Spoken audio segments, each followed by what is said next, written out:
Vincent, bravo, merci beaucoup Ouais. d'être venu jusqu'ici. Bravo, j'ai pris l'avion pour éviter d'être bloqué dans le train. Non, non, j'ai rien. J'ai dit que tu étais arrivé par le seul moyen de transport à ta disposition pour être parmi nous. Ouais, ça a été tout un choix difficile d'annuler ou de ne pas annuler. Donc en fait, j'avais une série d'interventions qui étaient prévues un peu partout en France cette période-là, et j'ai tout annulé en province, sauf Lyon, en me disant j'arriverai avec Bruxelles Airlines à Lyon, et ça devrait être bon, mais en fait, Bruxelles Airlines a annulé les vols hier après-midi et m'a remis sur Eurowings. Donc c'était un vrai bonheur de passer la journée à l'aéroport de Düsseldorf et de découvrir un autre monde que celui que vous avez vu. Apparemment, vous avez vu la petite vidéo de Budapest. Donc hier, j'étais à Budapest, à Cargonomia, et puis là, je reprends mon autre casquette où je suis sur les routes, dans les aéroports, les gares, etc., pour prêcher la bonne parole. Donc c'est un peu fatigant. Alors on a été super triste de ne pas te voir, donc on te remercie vraiment, même si pour le bilan carbone c'est pas génial. On va voir si on investit ce bilan carbone de manière intelligente, ça peut être une belle opération comptable. Alors la première chose qu'on a envie de te demander, c'est si tu viens de signer une tribune dans le Ah. Monde.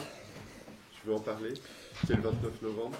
Mais j'ai co-signé une tribune qui fait suite à la publication d'un rapport auquel j'ai pas participé, mais j'ai suivi de très près, qui a été rédigé par une équipe d'universitaires européens, donc menée notamment par Timothée Paric, qui est français et qui bosse au Resilience Center à Stockholm et qui fait son doctorat avec l'université de Clermont-Ferrand sur la décroissance, qui le défend, je crois, la semaine prochaine d'ailleurs.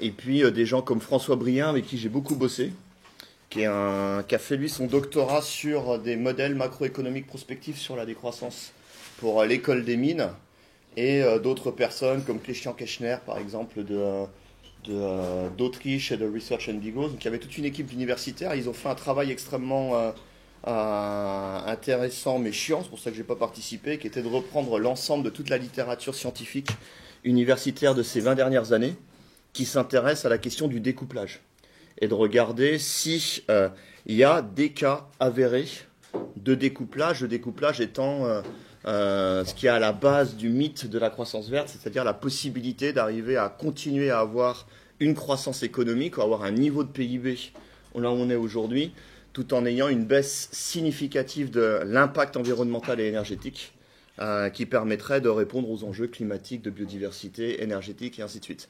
Et après avoir fait tout ce boulot de rat de laboratoire, ils ont vraiment passé beaucoup de temps à tout étudier, analyser, etc. Ils arrivent à la conclusion, mais qu'on savait déjà, mais c'est intéressant quand même de revérifier pour se rendre compte qu'on ne dit pas de bêtises. Ils arrivent à la conclusion qu'il n'y a jamais eu de découplage à la hauteur des enjeux avérés ces dernières années, malgré des investissements importants, comme on parle de la révolution verte en Allemagne ou les pays scandinaves, etc. Et on arrive à avoir en fait des découplages courts dans le temps, ou territoriaux, ou uniquement sur certains des indicateurs environnementaux, mais jamais sur du long terme, sur des grands territoires, sans déplacer les impacts, et encore moins sans avoir un déplacement d'un problème sur un autre, etc. quoi. Et puis la deuxième partie du rapport, elle est sur le fait, est-ce que ce serait potentiellement possible? Et là, d'après ce qu'on observe, ce qui s'est passé, et en prenant en compte l'accélération de ce qu'on est en train de vivre en termes de chute de la biodiversité, du changement climatique, etc., il s'avère que c'est un mensonge, une illusion, une imposture intellectuelle que de continuer à parler de croissance verte et de découplage. Alors, là, je pense que dans la salle, il y a à peu près tous les niveaux de compétences et d'expertise. Ouais. Du coup, toi, c'est ton sujet et depuis des décennies maintenant. Non, enfin, oui, c'était mon sujet. En fait, je suis arrivé à la décroissance par le biais, parce que je suis ingénieur de formation. Et ma porte d'entrée dans la décroissance, ça a été la lecture de Nicolas Georgescu-Roegen, où je commençais à m'intéresser à l'économie et de mettre la loi de la thermodynamique, enfin le principe de la thermodynamique et la seconde loi de la thermodynamique, celle de l'entropie, à nos modèles économiques, me paraissait tout à fait pertinent. Et je suis arrivé à la décroissance par ce biais physique, sur les limites physiques de la croissance, où j'ai été quelqu'un d'assez catastrophiste. À l'époque, on parlait de catastrophisme éclairé. On ne parlait pas de collapsologie, mais c'est à peu près la même chose. Et puis avec d'autres, en 2006-2007, on a prédit la crise de 2008, en faisant le lien entre les bulles spéculatives qui s'étaient construites et le fait qu'on venait de passer le pic de pétrole conventionnel, et qui avait une augmentation tout à fait monstrueuse du prix des énergies et des matières premières, qui entraînait un ralentissement de l'économie, à l'explosion des bulles spéculatives, etc. Et on s'attendait à un peu comme Yves Cochet aujourd'hui, un grand effondrement et un grand soir et que les choses allaient changer. Mais on se rend compte que 10 ans après, rien n'a changé, voire même les choses ont fait que s'empirer. On a réussi à continuer dans cette fuite en avant tout à fait délirante. Et c'est pour ça que je me suis intéressé après plus aux limites culturelles de la croissance vers toute cette dimension multidimensionnelle de la décroissance. Est-ce que, juste pour faire un petit peu de pédagogie, tu pourrais nous redire en quelques mots, à ta façon, comment tu définis la décroissance, le développement durable, Voilà. La croissance verte? Je sais pas, juste quelques mots pour que ceux qui ne sont pas rompus à la question se sentent à l'aise. Mais je vais faire un peu d'histoire, d'autant plus que c'est né juste à côté toute cette affaire. Je salue mon grand ami Vincent Chenec, on est passé devant chez lui en arrivant. Tout a commencé au début des années 2000, notamment à Lyon, où en fait ça a été la rencontre entre un groupe d'activistes lyonnais qui étaient casseurs de pub, qui était au départ initié et coordonné par Vincent Chenet, qui lui-même venait du monde de la publicité. Je crois que il est pas loin, il doit écouter. Donc s'il y a des gens qui le connaissent et que je dis des bêtises, corrigez-moi, j'ai pas envie de le vexer. Donc il venait du monde de la publicité. Je crois qu'il était chef de projet chez Publicis et il a quitté son boulot. Et c'est quelqu'un de très talentueux en tant que publicitaire, qui a vraiment cette capacité de ce que font les publicitaires, de manipuler nos cerveaux. Donc il est à la fois très créatif, il a un talent d'artiste, et puis il a aussi une très très grande connaissance, compréhension de comment fonctionne un cerveau humain, point de vue psychologie sociale, sciences cognitives, neurosciences, etc. Et avec Casseurs de pub, il voulait alerter sur l'agression publicitaire, sur cette imposture qui est au cœur du fonctionnement de notre société, qui colonise nos imaginaires, qui manipule nos cerveaux pour nous faire désirer des choses dont on n'a pas besoin. Donc c'est vraiment un élément central dans la construction de notre modèle civilisationnel d'un point de vue culturel. Et donc il voulait dénoncer tout ça, etc. Et puis c'est la période où on commençait à discuter, à débattre, à entendre parler, mais de manière très très très très calme, très gentillette des enjeux climatiques. Et arrivait aussi dans les débats le slogan de développement durable qui posait la question. Et Chenet, en tant que bon publicitaire, avec d'autres, a vu aussitôt l'imposture se mettre en place. C'est-à-dire, il a repris sa casquette de publicitaire et il dit, mais là, on a pour reprendre l'expression de Serge Latouche, on a le piège à con idéal pour continuer à faire la même chose en mettant une couche de peinture verte sur les slogans, sur les choses, ce qui fait que 20 ans plus tard, quand on va dans un supermarché, grosso modo, on achète les mêmes produits. Ce que j'ai vu aujourd'hui à l'aéroport de Düsseldorf, c'est la même malbouffe, mais tous les slogans, les couleurs sont écolo, local, comme chez Maman, artisanal, tout ce qu'on veut, etc. C'est fait maison, c'est comme à Paris, on va dans les cafés, c'est marqué fait maison, quoi. Le café, il est fabriqué ici, on met juste dans le percolateur, etc. Et donc il a eu cette intuition géniale de dire, il nous faut un slogan provocateur, il nous faut un slogan qui permet à la fois d'ouvrir un débat sur le fait qu'une croissance insuffisamment finie n'est pas possible, ni souhaitable, mais surtout il nous faut un slogan qui n'est pas réappropriable par le système. Et je crois que c'est la grande force du slogan des croissances depuis ses débuts, c'est que contrairement à l'ensemble de tous les slogans qu'on a pu voir apparaître ces 20 dernières années, c'est le seul qui jusqu'à présent n'a jamais été ni vidé de son sens, ni coopté, ni réapproprié par le système. Ce qui ne veut pas dire que ça ne peut pas arriver, parce qu'aujourd'hui il se passe quelque chose et je vais revenir après. Et donc il y a Casseurs de pub à Lyon. Et puis, tu as un groupe plus d'universitaires, c'est des vieux universitaires à la fois du Nord et du Sud, qui s'intéressent à la critique du développement. Et une critique radicale du développement, le développement étant une construction d'une idéologie politique impérialiste culturelle. Donc ça naît en 1949 avec le discours d'Harry Truman à la nation aux États-Unis, qui dit il y a des pays qui sont développés, comprendre les sociétés occidentales, et il y a des pays qu'il faut développer. Donc c'est de mettre tout le monde sur la planète dans la même dynamique d'un modèle civilisationnel qui est celui de la société occidentale, de la consommation, de la croissance, de l'économie, du rationalisme, du matérialisme, etc. etc. Et c'est en se rendant à un grand colloque qui a été un des colloques fondateurs de la décroissance en 2002 à l'UNESCO, où il y avait des gens comme Ivan Illich, comme Majid Ranema, des gens qui venaient des pays du Sud aussi, avec des gens qui venaient des pays du Nord et qui critiquaient le développement. Et le titre du colloque, c'était « Défaire le développement, refaire le monde ». Et c'est à la suite de cette rencontre, à la fois une critique radicale de la publicité dans la construction d'un imaginaire, la critique du développement dans la déconstruction d'un concept toxique, pour citer à nouveau Latouche, sur lequel est fondée notre société aujourd'hui, qu'est né le slogan provocateur décroissance. Et à partir de ce slogan provocateur, il y a eu des dynamiques citoyennes avec au départ, je pense notamment quelqu'un qui était à Lyon à l'époque aussi, François Schneider, qui participait à Casseurs de pub, au mouvement anti-voiture, etc. Et François Schneider qui a eu cette idée géniale en 2004, et puis il l'a refait je crois en 2006, d'organiser, pareil, si je dis des bêtises sur les dates, etc., n'hésitez pas à m'interrompre, la mémoire des fois je vous détourne, d'organiser des marches avec son âne, Juju je crois qu'il s'appelait, à travers la France, où il a été très très vite rejoint par des centaines, voire des milliers de citoyennes et de citoyens. Et le but, c'était d'aller à la rencontre des gens dans les villages, et puis d'ouvrir le débat sur la décroissance, quoi. Et c'est un peu la naissance d'un mouvement citoyen, d'un mouvement politique, et en parallèle, les états généraux de la décroissance qui se tiennent en 2004 aussi à Lyon, et la création dans la foulée des états généraux de la décroissance avec énormément de conflits. Et je rentre pas dans les détails, j'y étais pas en plus, donc j'ai hérité de ça en rejoignant le mouvement un peu plus tard. Donc la création du Parti pour la décroissance, qui sera transformé par la suite en collectif ouvert qui s'appelle Nous sommes Parti pour la décroissance, qui est plus un think tank, qui est un outil d'influence, de débat, etc. Donc c'est comment, je crois que tu en as parlé tout à l'heure, c'est comment participer aux élections pour occuper l'espace de débat, l'espace démocratique qui est offert pour amener le débat autour de la décroissance et aussi amener un débat sur qu'est-ce que la démocratie. Est-ce que la démocratie est ce qu'on nous raconte, c'est-à-dire un système limité à son outil représentatif, un outil qui peut être pertinent pour un certain nombre de décisions, mais qui est très très loin d'être suffisant pour être un outil démocratique en soi.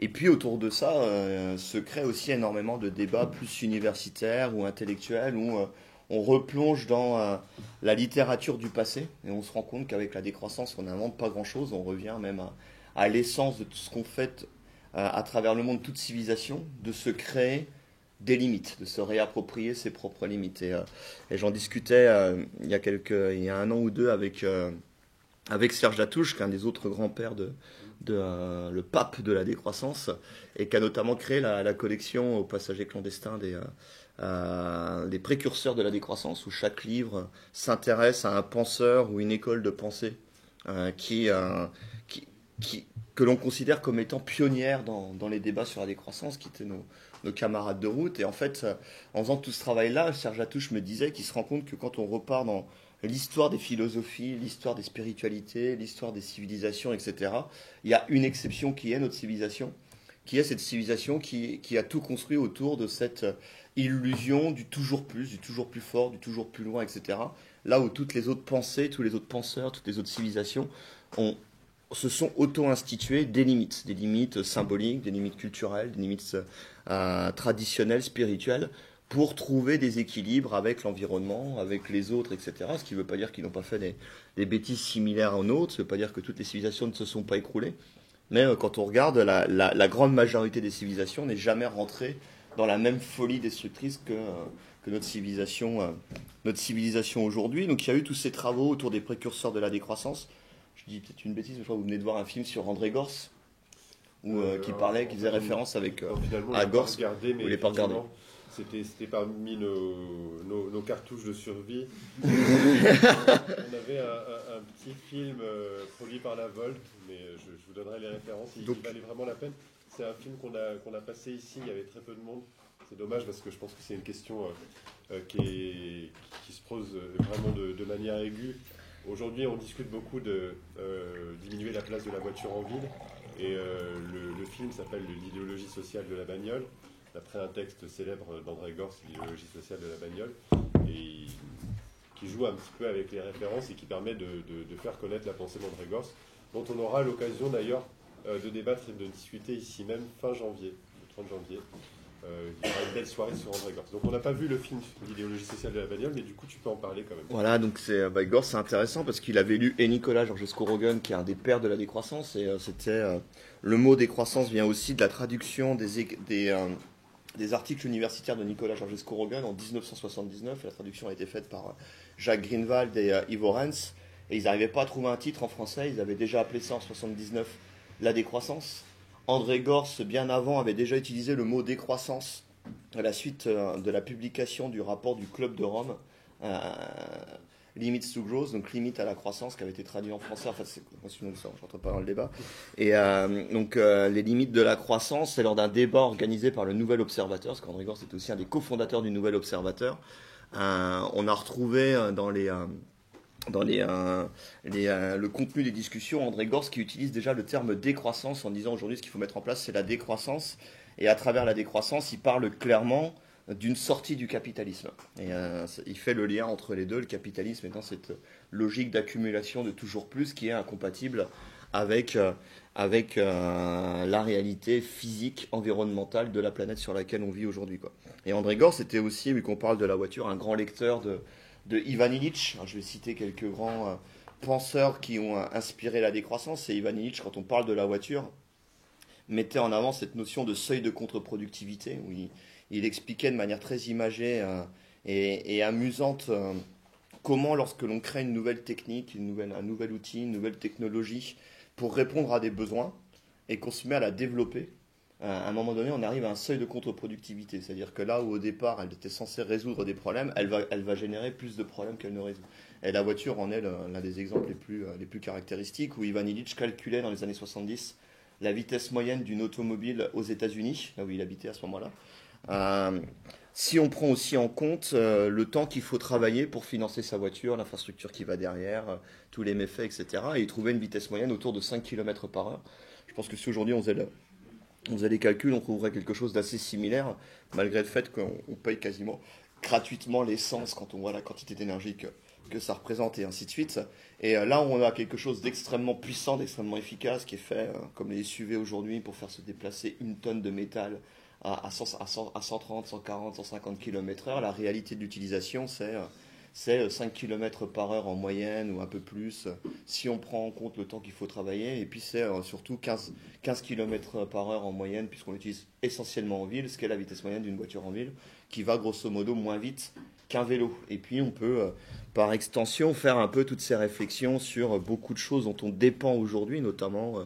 moi j'aime bien faire le lien avec les... Oui. Juste pour dire, c'est vrai qu'il y a une phrase très intéressante dans l'idéologie sociale de la bagnole, c'est de dire qu'on a fait des villes circulables au lieu de faire des villes habitables. Et je pense que c'est une... c'est toute la logique des villes aujourd'hui où on va habiter toujours plus loin, donc on va créer des systèmes de transport toujours plus rapides, mais vu qu'on habite toujours plus loin, on va passer toujours plus de temps dans les transports, donc dans les faits, on se déplace toujours plus, mais on ne vit jamais, quoi, et il n'y a plus du tout d'espace de vie, quoi. Donc c'est vraiment de changer d'imaginaire dans notre rapport aux espaces, aux déplacements, au transport, à la vitesse, au toujours plus, et ainsi de suite, quoi. Donc ça, c'est André Gors, Ivan Illich, et puis je pourrais peut-être citer d'autres noms comme Cornelius Castoriadis et ses réflexions autour de l'autonomie et de la démocratie directe. Je pourrais citer Karl Polanyi, qui était d'origine hongroise, comme Ivan Illich, comme André Gors. Tous les trois étaient nés plus ou moins à la même période à Vienne, à l'époque de l'Austro-Hongrie, de la Mitteleuropa. Et Karl Polanyi, il y avait toute une réflexion sur comment ce que Piketty commence à découvrir de manière assez lente, comment le capitalisme, l'économie de marché, etc., est une construction sociale. Et il a écrit notamment un livre formidable qui s'appelle La Grande Transformation, et qui revient sur l'histoire du capitalisme, qui commence en Angleterre avec l'enclosure, donc comment un commun devient une marchandise en expropriant des gens de leurs terres pour spéculer dessus après sur leurs terres. Et Karl Polanyi qui fait tout un travail d'anthropologue, d'historien des civilisations, et qui observe et qui analyse le rôle joué par les marchés dans les sociétés, et qui se rend compte que, comme je disais tout à l'heure par rapport au développement, qui se rend compte que le mythe de la croissance, notre civilisation est une civilisation qui se plante totalement, et qui est la seule qui est allée aussi loin dans la religion de l'économie, dans l'économicisme, où aujourd'hui, au nom de l'économie, on est capable de détruire la planète, on est capable, comme en Grèce, au nom d'une dette publique et une construction sociale qui plus est illégitime, avec beaucoup de scandales derrière, on détruit la santé, on détruit l'école, on détruit la culture, on détruit le vivre ensemble, et ainsi de suite. Et Karl Polanyi amène cette réflexion au sein de la pensée de la décroissance sur comment remettre l'économie à sa place. Ou pour citer Mark Twain, quand on a un marteau dans la tête, on voit tous les problèmes qui sous forme de clous. Et le marteau dominant, et je ne parle même pas de M. Macron et de son équipe, marteau dominant qu'on a aujourd'hui, c'est vraiment l'économie, ce qui fait que on en arrive à des absurdités comme le rapport Stern, où on va calculer combien va coûter le changement climatique, alors que l'enjeu n'est pas de savoir combien d'argent il va falloir mettre dedans, sachant que l'argent ne se mange pas, l'argent ne chauffe pas un appartement l'hiver, etc. L'enjeu, c'est pas combien ça va coûter, l'enjeu, c'est de savoir dans quelle mesure notre civilisation thermo-industrielle est capable de manière non violente d'organiser une transition vers un autre modèle de société non dépendant des énergies fossiles et qui rompt avec cette culture de destruction de l'environnement et ainsi de suite. Mais surtout, c'est de savoir est-ce que nos petits-enfants, nos enfants, nos arrière-petits-enfants auront des conditions de vie possibles sur cette planète, sachant que la vie continuera bien après l'être humain. Le problème, c'est vraiment pour notre civilisation. Tu dis sur la décroissance qu'il y a eu des discussions, des débats, que le mot lui-même, il n'a pas été évident à trouver. Je sais que Serge Latouche, il utilisait aussi l'expression accroissance. C'est pas forcément évident pour tous les gens qui sont là, qu'il peut y avoir plusieurs acceptions du mot décroissance. Et à quoi on a échappé à la place? Alors, il y a à quoi on a échappé plein de pièges à con comme le développement durable. Non, le terme décroissance, en fait, moi je trouve qu'il porte en lui plusieurs qualités. La première, force est de reconnaître que malgré le fait qu'on n'arrête pas de dire que c'est un mauvais mot, il est toujours là. Et il continue de manière assez pertinente à jouer son rôle. Et c'est d'autant plus intéressant, c'est qu'il joue aussi son rôle lorsqu'il a été traduit dans d'autres langues. Et aujourd'hui, je crois que dans le monde anglo-saxon, on est en train de vivre ce qu'on avait vécu plutôt au milieu des années 2000 en France autour du mot décroissance. On voit les débats qu'il y a actuellement dans le Guardian, où je viens de passer 10 jours presque à Manchester dans le cadre de la préparation de la prochaine conférence internationale de la décroissance. Qui aura lieu à Manchester l'année prochaine, en septembre de l'année prochaine. Et c'est intéressant de voir comment le mot en lui-même porte dans sa sémantique, dans ce que intuitivement il amène, il porte ce débat nécessaire de sortir de toutes ces croyances implicites qu'il y a sur le toujours plus, sur la croissance, sur le développement et ainsi de suite, qui est un passage fondamental de déconstruction de concepts toxiques pour se libérer l'esprit, pour commencer à construire d'autres mondes basés sur d'autres valeurs comme la convivialité, l'autonomie, la soutenabilité, la désirabilité, la joie de vivre et ainsi de suite. Justement, comment tu le traduirais en anglais? Degrowth. Je ne vous parle pas des débats qu'il y a eu pour traduire un mot qui est débattu déjà dans une langue, pour le traduire dans une autre langue. Et ça a été toute une histoire. Pareil, on l'a traduit en hongrois, il y a eu le débat, je crois que tu étais à ce moment-là, ou c'était avant que tu y habites en ex-Yougoslavie. Là, je viens de participer au débat en Slovaquie, parce qu'on organise un gros colloque sur la décroissance au mois de mars prochain en Slovaquie. Donc il y a tout le débat, comment on le traduit. En Allemagne, ils n'ont toujours pas tranché, donc ils parlent de degrowth, ils utilisent le mot anglais, ils n'ont pas traduit en allemand. Il y avait du post-Wachstum, donc l'après-croissance et ainsi de suite. Donc c'est tout un débat, mais le débat en lui-même est important. Et je crois que c'est une des forces du terme décroissance, c'est que justement, il invite au débat. Et c'est un mot qui... Son gros défaut, et c'est là que moi je rejoins Serge Latouche sur le terme accroissance, son gros défaut, c'est que très souvent il peut créer cette confusion que la décroissance serait le contraire de la croissance. Et la décroissance, c'est en aucun cas le contraire de la croissance, qui serait décroître pour décroître, ce serait aussi stupide que croître pour croître. Ça voudrait dire prendre le même chemin en sens inverse. Voilà, donc la décroissance, c'est en aucun cas le chemin inverse, c'est plutôt que décroître, même s'il faut décroître notre empreinte écologique à des niveaux de soutenabilité, mais l'enjeu n'est pas de décroître, l'enjeu c'est plutôt de décroître. Et de ce point de vue-là, le terme accroissance, comme on parlerait d'athéisme, c'est-à-dire de sortir de la religion de la croissance, est d'un point de vue sémantique beaucoup plus juste, mais d'un point de vue slogan provocateur, beaucoup moins efficace. Et on se fait plaisir dans les articles universitaires avec ça, mais on suscite moins de polémiques, moins de réflexions, moins de débats, parce que le terme décroissance en lui-même continue à nous titiller, à susciter des réflexions, et je crois qu'il a vocation à exister tant que culturellement il suscitera dans nos sociétés, individuellement, collectivement, politiquement, il suscitera du conflit, des malentendus, des incompréhensions, du mal-être, etc. C'est-à-dire que tant qu'on ne sera pas libéré de la religion de la croissance. Donc son rôle, c'est vraiment de nous libérer de la religion de la croissance. Et l'autre raison pour laquelle moi je le trouve pertinent, parce que au-delà du fait, et j'insiste une deuxième fois là-dessus, c'est qu'il n'a pas été récupéré par le système, il n'a pas été vidé de son sens, c'est-à-dire qu'il porte dans sa sémantique une critique radicale du capitalisme, du productivisme, du consumérisme, du matérialisme, du développement, etc. etc. Donc en lui-même, il est cohérent avec les idées qu'on y met derrière. Mais l'autre chose, c'est qu'on parle d'une invitation à décoloniser notre imaginaire, une invitation à faire un chemin individuel, collectif, politique pour se désintoxiquer de nos pulsions du toujours plus dans lesquelles on a grandi depuis plusieurs générations maintenant. Donc toute cette construction sociale autour de notre modèle de la civilisation thermo-industrielle, etc. Donc il faut se désintoxiquer culturellement de nos habitudes, dans notre rapport à l'autre, aux énergies, à la nature, à la politique, etc. etc. Donc il faut faire tout ce chemin de décolonisation de notre imaginaire qui prend du temps. Et le terme décroissance, quelque part, est cohérent avec le fait qu'on ne peut pas se payer le luxe d'avoir juste un slogan qui serait simple. On pourrait dire convivialité, et puis ça y est, on a le slogan, tout le monde adhère, tout le monde like, etc. Ça a été complètement complètement coopté. Maintenant, on vend des bagnoles conviviales. Tout seul. Et en fait, il y a la nécessité de prendre le temps de faire tout ce chemin intellectuel alors qu'on est face à l'urgence. Et je dirais que c'est là qu'il y a une contradiction au sein de la décroissance, mais je pourrais peut-être y revenir un peu plus tard dans la discussion. Ceci dit, tu as quand même vu que Michel Apathy a utilisé le mot décroissance récemment. Je ne sais pas si ça t'a fait peur. Ah si, mais j'ai même écrit une lettre ouverte à Monsieur Apathy qui ne m'a pas répondu. Et alors, Monsieur Apathy a fait un raisonnement logique des plus intéressants par rapport à la décroissance. Il a dit Greta Thunberg, elle a raison, tous les rapports du GIEC, de IPBES, etc. Tirent le signal d'alarme, on est déjà dans le mur.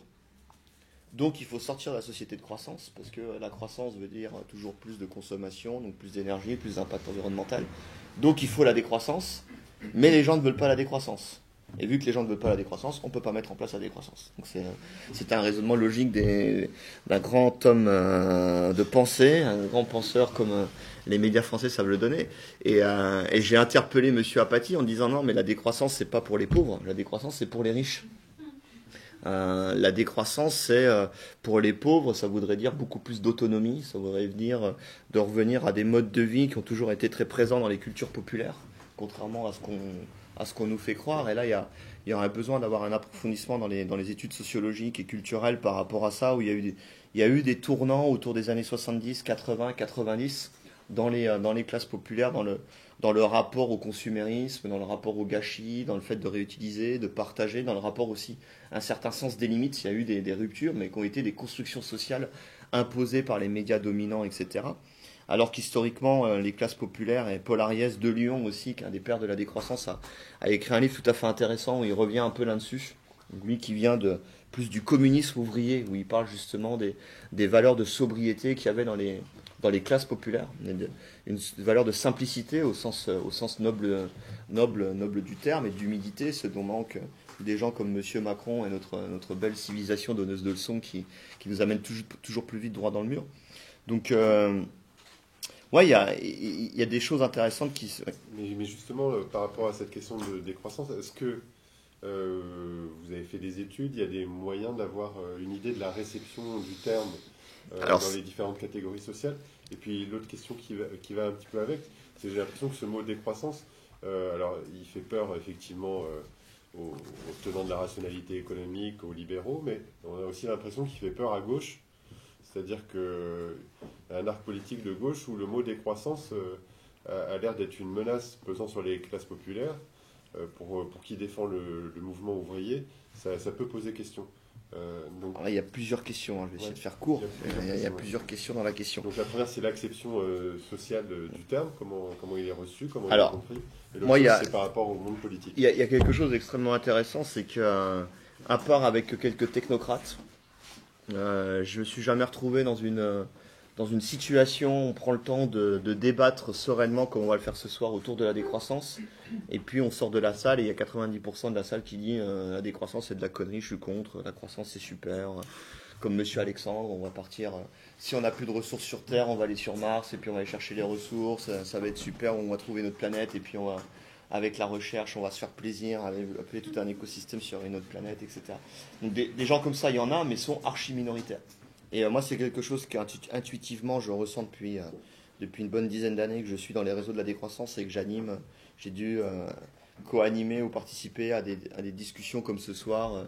J'en fais en moyenne une centaine, pas dire de bêtises, on va dire entre 50 et 100 par an depuis une petite dizaine d'années. Donc je commence à avoir pas mal de retours. Et dans tous les milieux, je vais dans le monde de l'entreprise, dans les milieux plus associatifs comme ce soir, dans les universités, dans des écoles, avec Ergonomia comme je crois que je le dis dans la vidéo, mais on est en lien avec, on essaie de sortir de nos réseaux, on essaie de trouver d'autres leviers pour aller par exemple dans les campagnes hongroises, aller toucher des populations qui vont voter pour Viktor Orban ou Fidesz, et puis aller débattre avec elles sur la décroissance, etc. Et je dirais, à part quelques fous furieux comme Monsieur Alexandre, ou quelques éditocrates et technocrates comme mes anciens collègues quand je bossais à l'ambassade de France en Hongrie, qui sont des proches de Monsieur Macron, à part des fous comme ça, la plupart des gens comprennent intuitivement que la décroissance c'est le bon sens, que c'est ce qu'il faudrait faire, que ce serait signe de bien-être, ce serait signe de plus de temps réapproprié pour des activités qui ont du sens, pour du temps ensemble, pour du soin, pour s'occuper des autres, pour nos hobbies, pour sortir de cette gabegie totalement délirante, de surconsommation, de surgâchis, sortir des bullshit jobs, sortir des...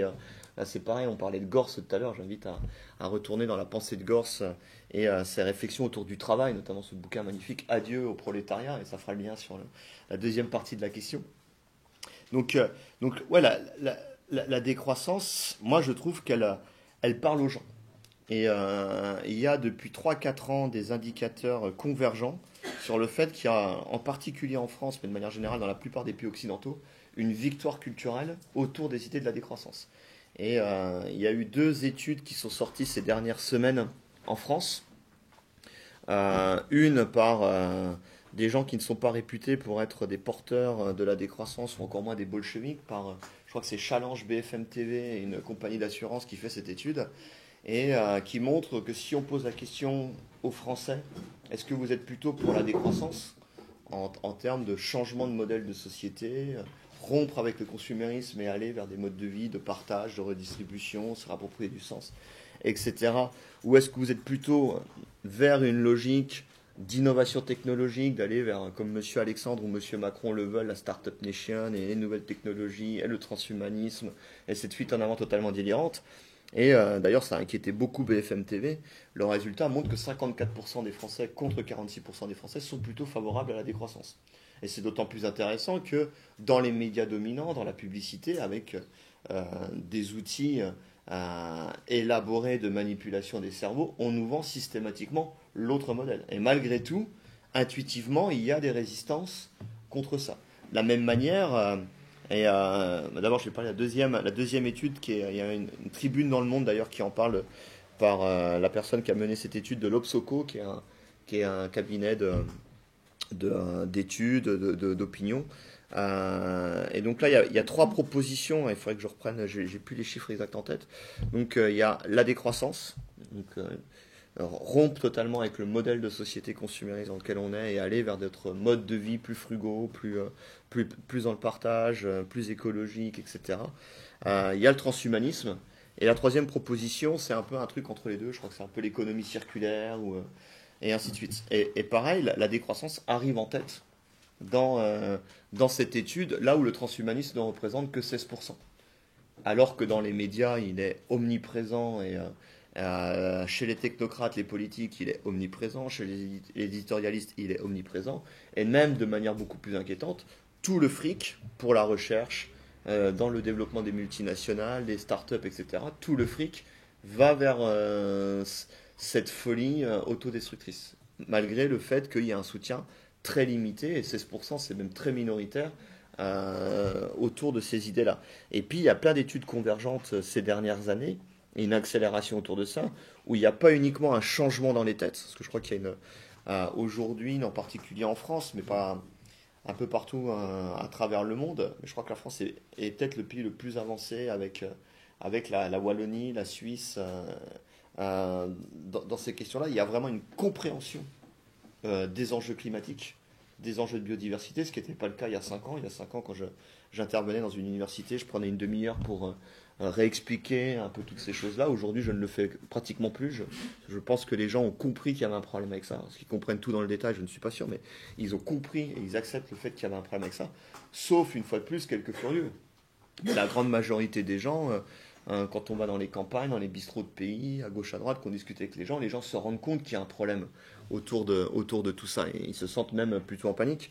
Et c'est même d'autant plus violent chez les plus jeunes. Où chez les plus jeunes, ça génère des crises d'anxiété, ça génère des problèmes psychologiques, des problèmes de culpabilité, de culpabilisation autour de fait de surconsommer, de tout détruire, des conflits extrêmement violents au sein des familles, entre les parents et les enfants, et ainsi de suite. Et qui poussent, et là aussi il y a des études convergentes extrêmement intéressantes, vers des changements dans les habitudes de consommation, qui là aussi sont tout à fait contradictoires. C'est-à-dire qu'il y a toujours un décalage, et nous on avait fait à un moment donné une étude un peu intuitive sur notre système de panier de légumes à Budapest. On se rendait compte qu'il y avait des fois 3-4 ans entre le premier like sur Facebook, le fait de venir à un rendez-vous, discuter, c'est super, taper dans le dos des gars, les gars, c'est super ce que vous faites, et puis le fait de commander un panier de légumes, et puis après de commander un panier de légumes de manière régulière. C'est-à-dire que ça prend plusieurs années, parce qu'on parle de changement d'habitude. Et c'est quelque chose qui est beaucoup plus long, beaucoup plus compliqué, mais qui là aussi, même si minoritaire et très loin d'être à la hauteur des enjeux, les dynamiques sont extrêmement intéressantes. Et qui, moi, ont tendance à me rassurer. Je dirais que c'est un peu un des comptes rendus... une analyse qu'on avait faite sur l'impact de la décroissance en France, on avait discuté, on a eu plusieurs réunions, il y a eu un long papier dans je ne sais plus le nom du canard, un canard de gauche justement, qui revenait là-dessus. Et moi je parlais depuis plusieurs années, j'avais été pas mal critiqué par quelques collègues, j'avais commencé à utiliser cette expression, je crois, dès 2013, dès 2014, d'une transformation silencieuse de la société, avec des mouvements tout à fait contradictoires, à la fois tous les indicateurs qui sont au rouge et ça s'accélère, c'est-à-dire qu'il n'y a pas de baisse de la consommation, il n'y a pas de baisse de notre impact environnemental et ainsi de suite, mais il y a des dynamiques culturelles intéressantes qui peuvent faire que derrière ça rattrape la première dynamique pour la dépasser et entraîner une transformation de notre modèle de société, sachant que les choses ne sont jamais tout à fait linéaires, les choses ne sont jamais homogènes. Moi je rentre dans le détail, je ne sais pas si... En tant qu'ingénieur, moi je parle de dérivée seconde. Et je crois que la décroissance, elle travaille sur la dérivée seconde. C'est-à-dire, elle s'intéresse à faire bouger les dynamiques de transformation et pas travailler uniquement sur la dérivée première qui est aujourd'hui plutôt inquiétante. Mais qu'une bonne dérivée seconde, on peut avoir une transformation de manière radicale de la dérivée première, c'est-à-dire de transformation de la société de manière assez forte. Et aujourd'hui, on est complètement à un carrefour avec des choses tout à fait contradictoires, avec des éléments qui sont extrêmement inquiétants, un emballement en termes de changement climatique, de chute de la biodiversité, une situation économique catastrophique, une situation politique désastreuse, et je ne parle même pas de la France, où une incapacité à dialoguer, une incapacité à avoir des outils de débat pour mettre sur la table de manière constructive quels sont les véritables enjeux, les véritables problèmes. Alors, on a vu encore cette semaine à quel point c'est catastrophique, que ce soit la réunion de l'OTAN.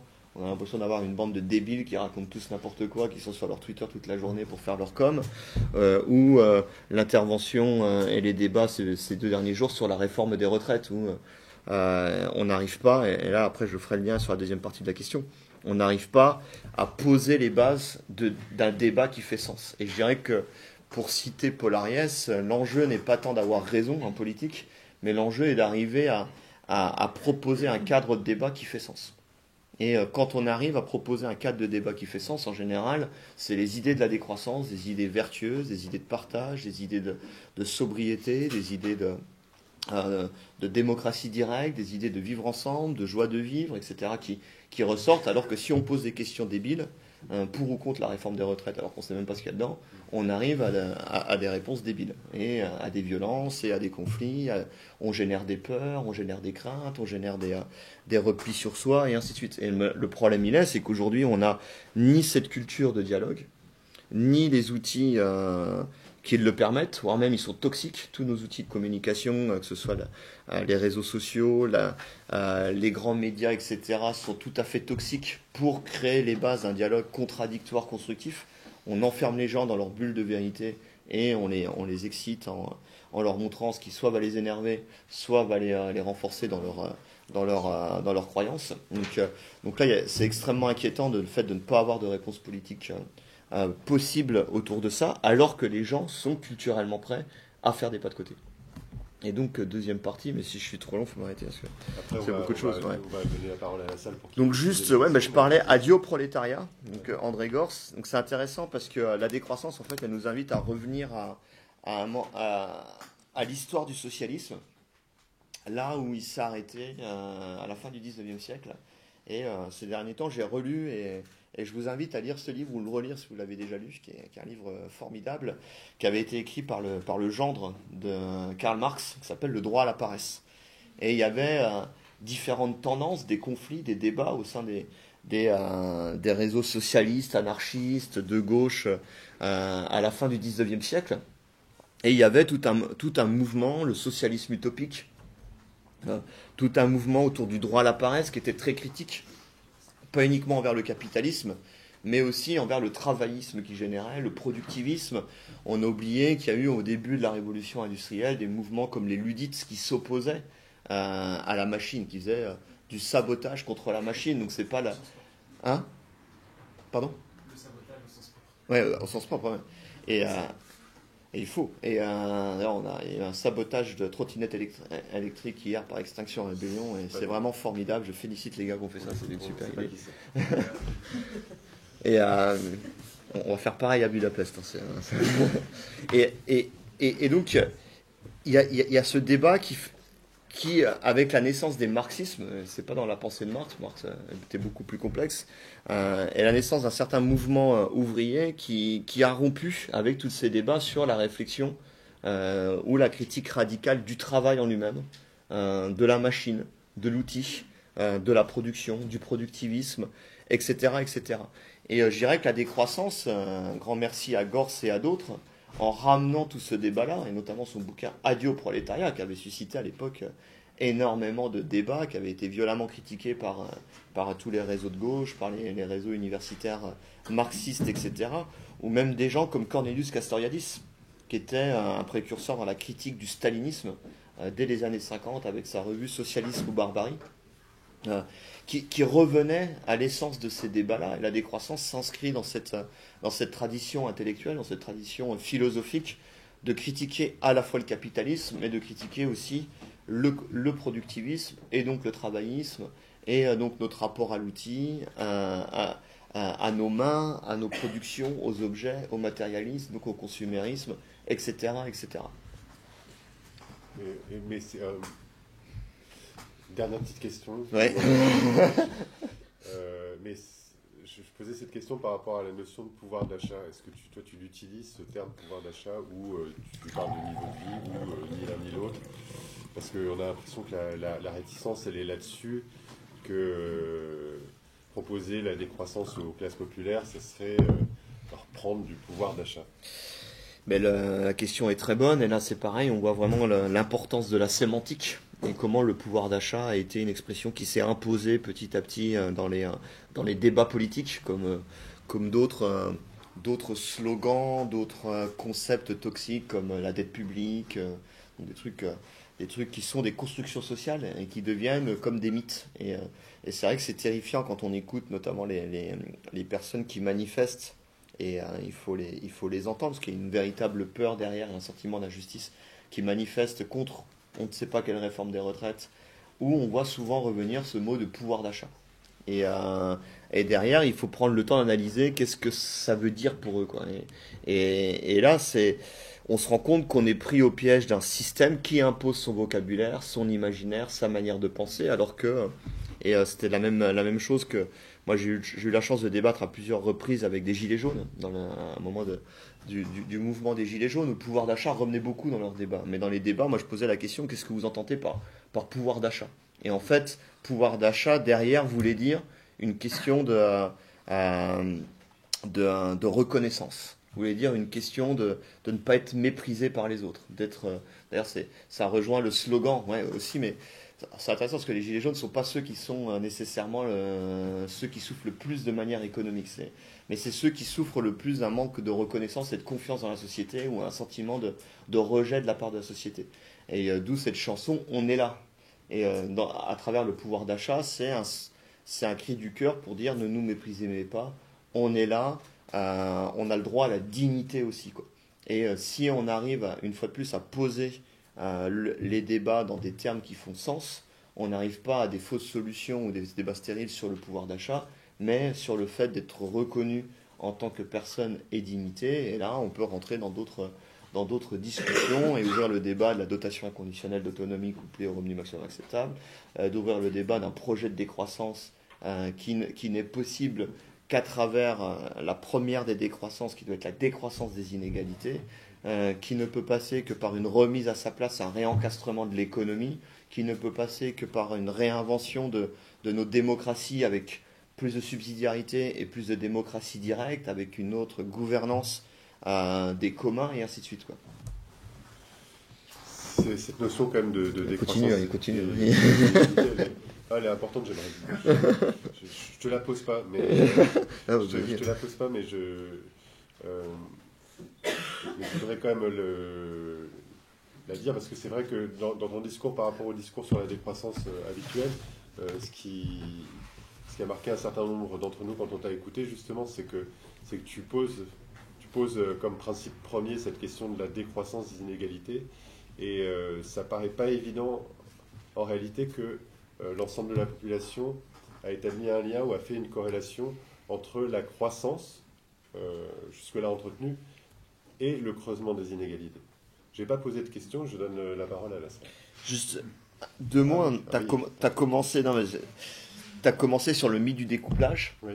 Et tu as 2 autres grands mythes entretenus et qui sont des mensonges pas dans les médias dominants et les économistes, etc., qui est le mythe des bienfaits de la croissance. Et la croissance ne lutte pas contre les inégalités, elle permet juste de les rendre plus acceptables. C'est-à-dire que c'est la croissance qu'on a pu avoir qui a permis d'avoir une société aussi inégalitaire parce que vu qu'il y avait de la croissance, il y avait l'espérance qu'on allait avoir toujours plus de miettes à redistribuer, que tout le monde pouvait devenir riche, et ainsi de suite. Et de la même manière, pour revenir faire le lien avec le travail, la croissance ne résout pas le problème du chômage, contrairement à ce que pense M. Macron. Au contraire, aujourd'hui, la croissance génère plus de chômage.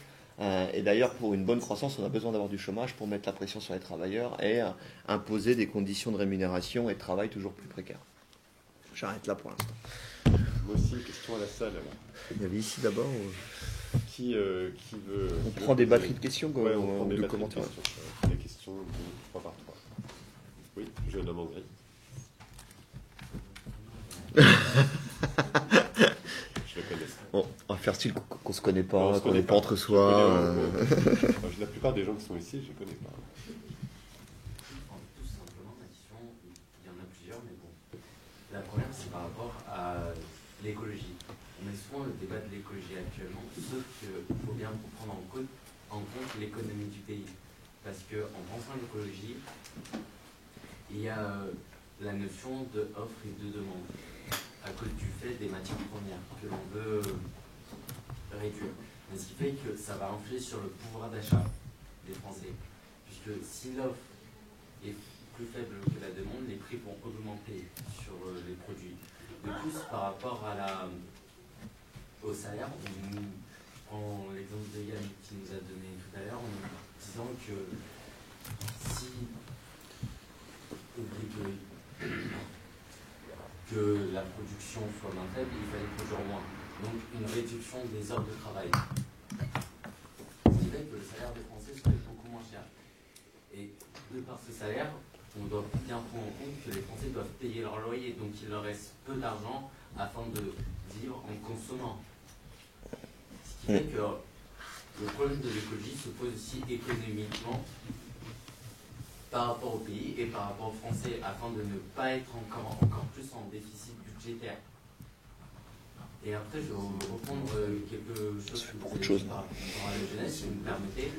J'ai fait 19 ans, mais bon, voilà. Actuellement, je trouve que, comme vous l'avez dit, la jeunesse se préoccupe beaucoup de la société et de l'environnement. On se lève le matin, on ne sait pas qu'est-ce qui va se passer pour l'avenir.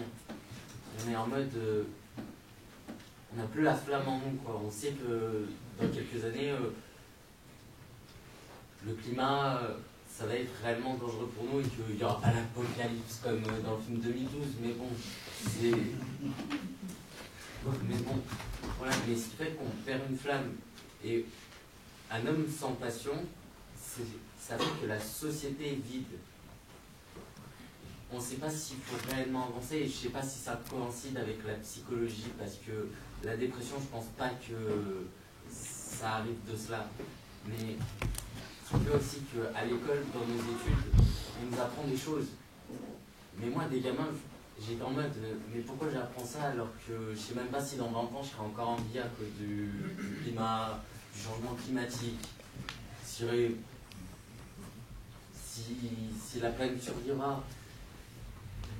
Il y a plein de choses comme ça, mais le plus important, c'est que dans le système actuel, à l'école bien sûr, on nous apprend à s'entre-déchirer entre nous. Et là, en fait, on revient, comme l'a dit Rousseau, de l'état culturel, puisqu'il nous parlait de l'état naturel et de l'état culturel. Sauf qu'à présent, on oublie l'état culturel pour revenir à un état naturel où l'homme s'entre-déchire entre des animaux. Et on est nous-mêmes des animaux, en fait. On est pire que... Et troisième chose, vous avez parlé... Moi j'en ai compté 7 là, mais...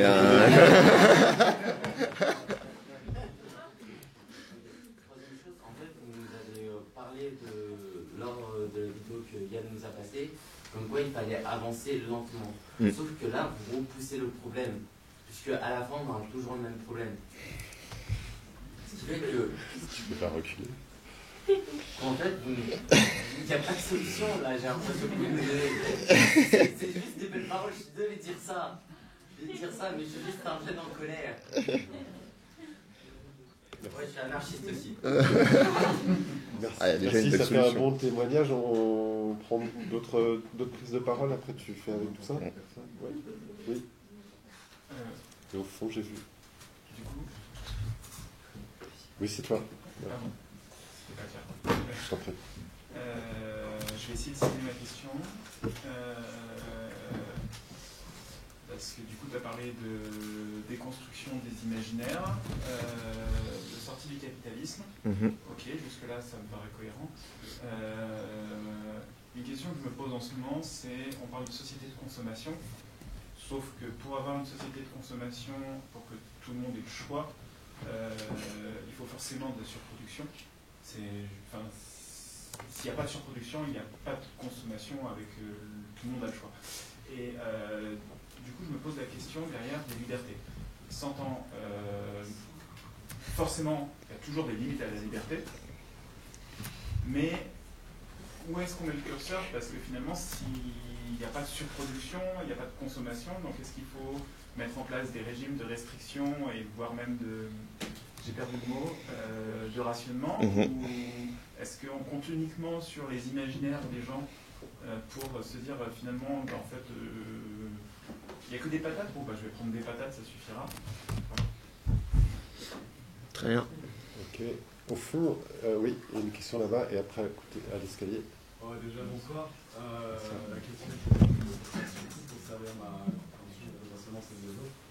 Quand tu as parlé de la notion de pouvoir d'achat, j'ai trouvé ça vraiment intéressant parce que je ne l'ai pas vu par ce biais-là. Le pouvoir d'achat, en fait, ça faisait vraiment partie d'un vocabulaire qui était propre à la société de consommation. Et du coup, j'aimerais savoir, si j'avais bien compris cette notion, du fait que justement, finalement, le pouvoir d'achat, c'est pas les moyens qu'on a justement de pouvoir vivre, mais plus les moyens qu'on a pour pouvoir consommer dans justement la société de consommation. Et ça fait du coup un peu écho à ce que tu disais tout à l'heure, je n'ai pas compris la première question. Au fait, justement, dont tu parlais de payer le loyer, etc., les fins de mois. Finalement, en soi, c'est toute l'économie qui a à voir, toute notre manière en fait de vivre, non pas consommer, mais vraiment la notion de vivre, tout simplement, et de répondre à nos besoins primaires, qui est de se loger, se nourrir, se soigner, etc. Et justement, est-ce qu'il y a déjà, d'un point de vue philosophique, voire psychologique, ou encore plus économique, des notions qui ont été abordées par rapport à ça, des alternatives en termes de vocabulaire, quand justement ce pouvoir d'achat, est-ce qu'il y a un vocabulaire qui s'inscrit justement dans comment je pourrais dire, dans cette mécanique de décroissance et dans cette mécanique justement de vivre et non consommer.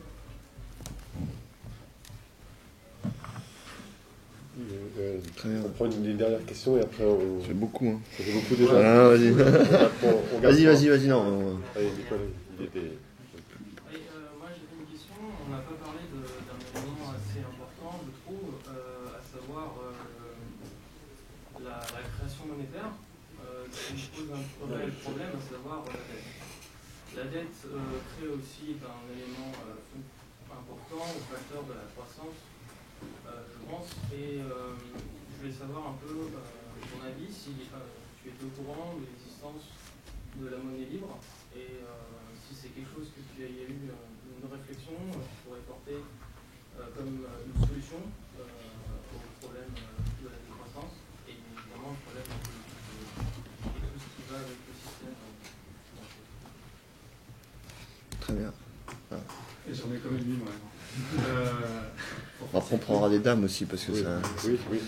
C'est vrai que c'est très masculin. C'est très masculin, la table. Et pour ma culture perso, dans l'international de la décroissance, quelle est la place de l'Afrique? Parce que dans la décolonisation des imaginaires, Les je pense qu'elle est là dans la réflexion. Bon, j'ai combien? J'ai 2 heures. Tu veux ajouter quelque chose? C'est pas une question, c'est plus une remarque par rapport à l'histoire de la monnaie. Ouais. Si on est sorti des talons or, c'est aussi parce qu'il y avait une raison. Mais je sais pas. Pour sophistiquer la question sur la monnaie. Pour revenir, c'est un système mafieux à l'échelle internationale, mais c'est un autre débat. Non, mais pas. Je vais faire quelques commentaires rapides un peu sur tous les points, j'ai essayé d'en regrouper quelques-uns. Le premier sur l'offre et la demande. Mais si tu appliques l'offre et la demande, en fait, on ne consommerait pas grand-chose, parce qu'aujourd'hui, tout ce qu'on consomme, c'est essentiellement du pétrole et des énergies fossiles qui sont à stock limité, avec une demande potentiellement infinie, puisque la demande, elle est pour nous et toutes les générations futures. Donc, un stock limité, une demande infinie, ça donne un prix illimité, donc tu ne peux pas l'acheter, c'est trop cher. Donc, l'offre et la demande, c'est une imposture intellectuelle, comme à peu près tout ce qu'on retrouve dans les sciences économiques, c'est-à-dire qu'on aime bien l'utiliser quand ça fait sens d'être utilisé, mais c'est jamais vraiment appliqué correctement, quoi. C'est comme la concurrence libre et non faussée. On la met en place, mais pas pour tout le monde et pas pour les autres. Et c'est de la même manière, donc je vais faire le lien avec la question de la dette, de la création monétaire, à des accords de Bretton Woods, etc.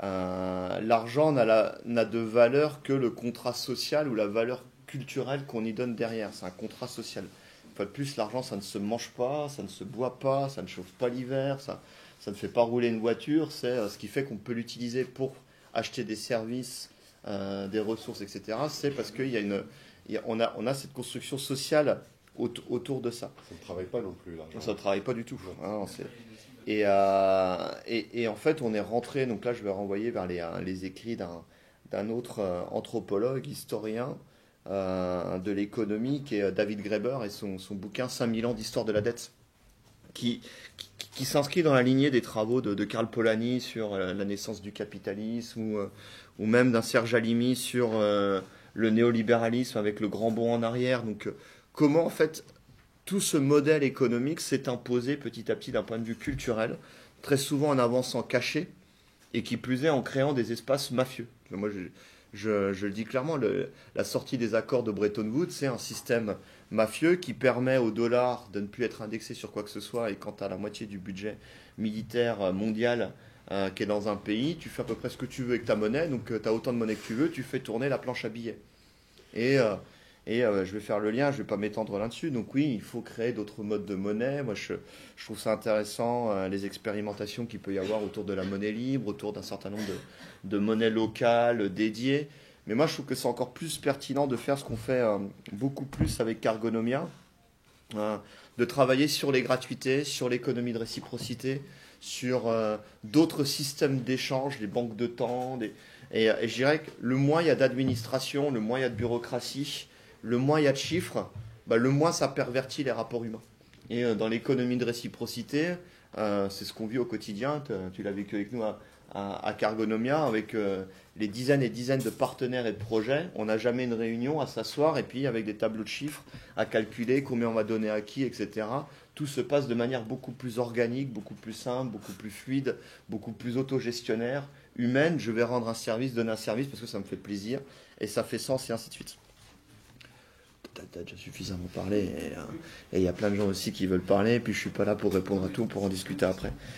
Et du coup, je fais le lien avec l'Afrique parce que quand on parle de la dette, on peut faire le lien avec Thomas Sankara et son discours de la dette un an ou moins d'un an avant son assassinat politique, avec là aussi un système impérialiste qu'on appelle le développement, qui est un système post-colonialiste, la participation de la France-Afrique. Et Thomas Sankara déjà évoquait l'imposture des dettes qui étaient des outils au service du développement, donc d'imposer de manière impérialiste un modèle économique à des sociétés, à des civilisations.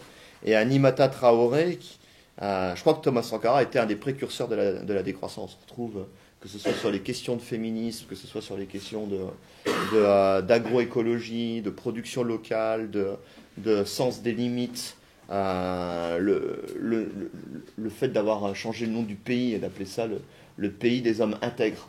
Donc il y avait déjà beaucoup de valeurs, de choses en commun avec la décroissance. Il était arrivé trop tôt, trop vite. Je viendrai sur la vitesse tout à l'heure, face à l'urgence.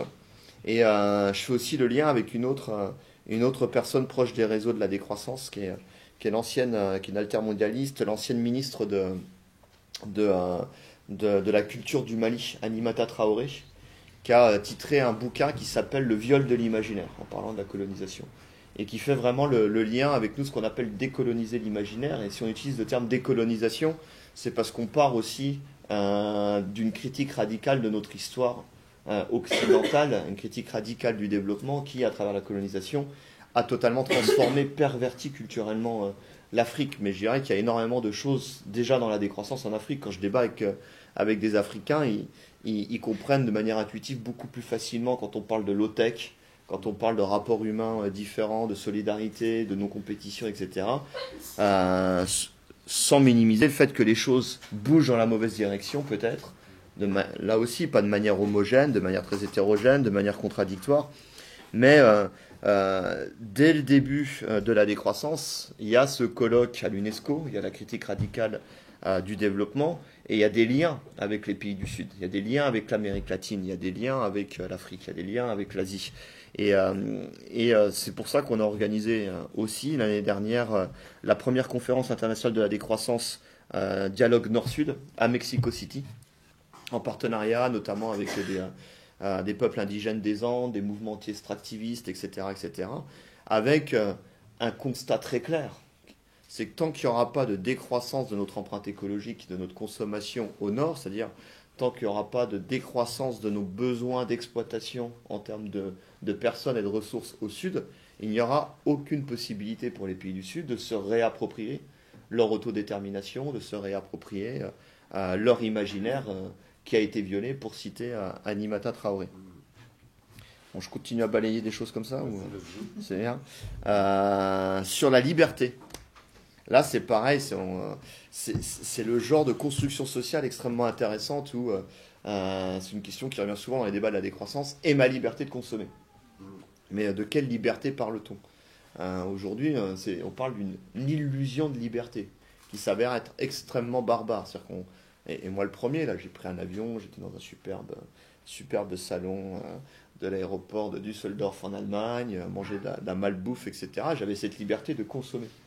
Mais je le fais parce que je ne suis pas confronté à la réalité sociale et environnementale qu'il y a derrière. Et cette liberté de consommer, on la paye très cher. C'est une fausse liberté. Si on avait... c'est pour ça que nous, on défend l'idée de relocalisation ouverte, de relocaliser au maximum nos productions pour des raisons environnementales évidentes. Ça n'a pas de sens de produire des tomates pour les vendre en Hollande et puis 2 camions se croisent et un accident à Lyon sur l'autoroute et on fait un jus de tomate parce qu'ils ont produit des tomates en Hollande pour les vendre en Espagne. Donc c'est complètement aberrant. Mais surtout, quand on relocalise, on redevient conscient de ce que l'on choisit de faire ou pas. c'est-à-dire que la liberté d'acheter des chaussures faites par des enfants dans des conditions exécrables, bon, on ne le fait pas s'il s'avère que ces enfants, ce sont nos enfants ou les enfants des voisins. Faire des énergies renouvelables qui demandent de faire de l'extractivisme ou des trottinettes électriques, de faire de l'extractivisme pour un certain nombre de ressources, bon, on est content, c'est propre quand on est dans la ville, mais si on commence à avoir les mines de lithium dans notre jardin, on va dire, c'est peut-être pas si propre que ça, donc je me réapproprie ma liberté. En fait, la liberté, elle ne peut être que quand elle est construite de manière éclairée, quand à une compréhension consciente des impacts de ces choix que l'on fait. L'école, il y avait une question sur l'école. Là, c'est pareil. Moi, quand je vois, on est dans une société où on est conditionné à être des prédateurs, à être intéressés uniquement par notre intérêt personnel, à être des acteurs capitalistes en compétition les uns avec les autres, ce qu'on nous enseigne à l'école, dans les médias, dans les livres, à la télé, etc., etc. Et malgré tout, moi, je me rends compte que partout, les choses sont très contradictoires. Il y a énormément d'altruisme, de solidarité, notamment entre les riches. Les riches sont très solidaires les uns avec les autres. Ils coopèrent beaucoup. Super modèle. On a beaucoup à apprendre auprès d'eux et ainsi de suite.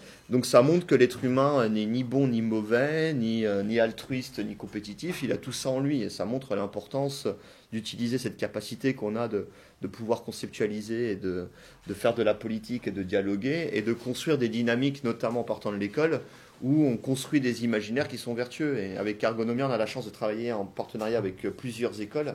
Et c'est extrêmement intéressant, voire même inquiétant, de voir le décalage qu'il y a quand on va dans des écoles qui ont des méthodes d'enseignement alternatives. Quand on arrive avec des projets qui vont être plus... on va construire des choses sur de l'intelligence collective, de l'autogestion et ainsi de suite. On ne pourra pas les amener de la même manière que si on va dans une école conventionnelle, organisée de manière classique, où il va falloir déjà commencer à apprendre aux enfants à communiquer les uns avec les autres, à s'écouter, à travailler ensemble. Donc ça montre qu'avec l'école et l'éducation, on peut faire des choses tout à fait différentes. Mais ça allait un petit peu plus loin, cette question, c'était est-ce qu'on n'a pas mis des enclumes dans les poches de la jeunesse en parlant du... Ouais, et j'y arrive.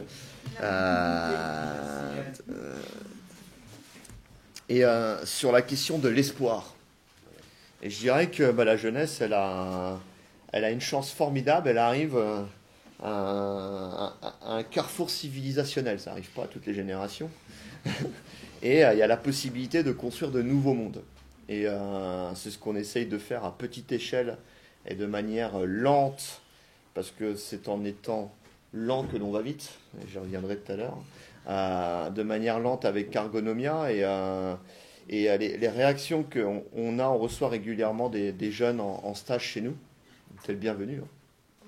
Valentine était passée chez nous, et les réactions, je ne sais pas si Valentine va partager cela, mais c'est des réactions qu'on a régulièrement auprès des jeunes qui ont passé du temps avec nous, c'est qu'ils retrouvent de l'espoir, parce qu'ils trouvent enfin un espace où ils peuvent expérimenter autre chose et faire autre chose. Et je crois qu'on a besoin de lieux d'expérimentation comme Cargonomia. C'est pas suffisant ce qu'on fait, c'est à toute petite échelle, c'est un petit collectif et ainsi de suite. Mais il y en a plein qui sont en train de naître un peu partout. Et moi, j'invite les jeunes à se battre pour s'approprier des espaces où on construit les mondes de demain. Et à être dans des mouvements comme moi je l'ai été il y a une dizaine d'années, dans des mouvements squats, dans des mouvements de désobéissance civile.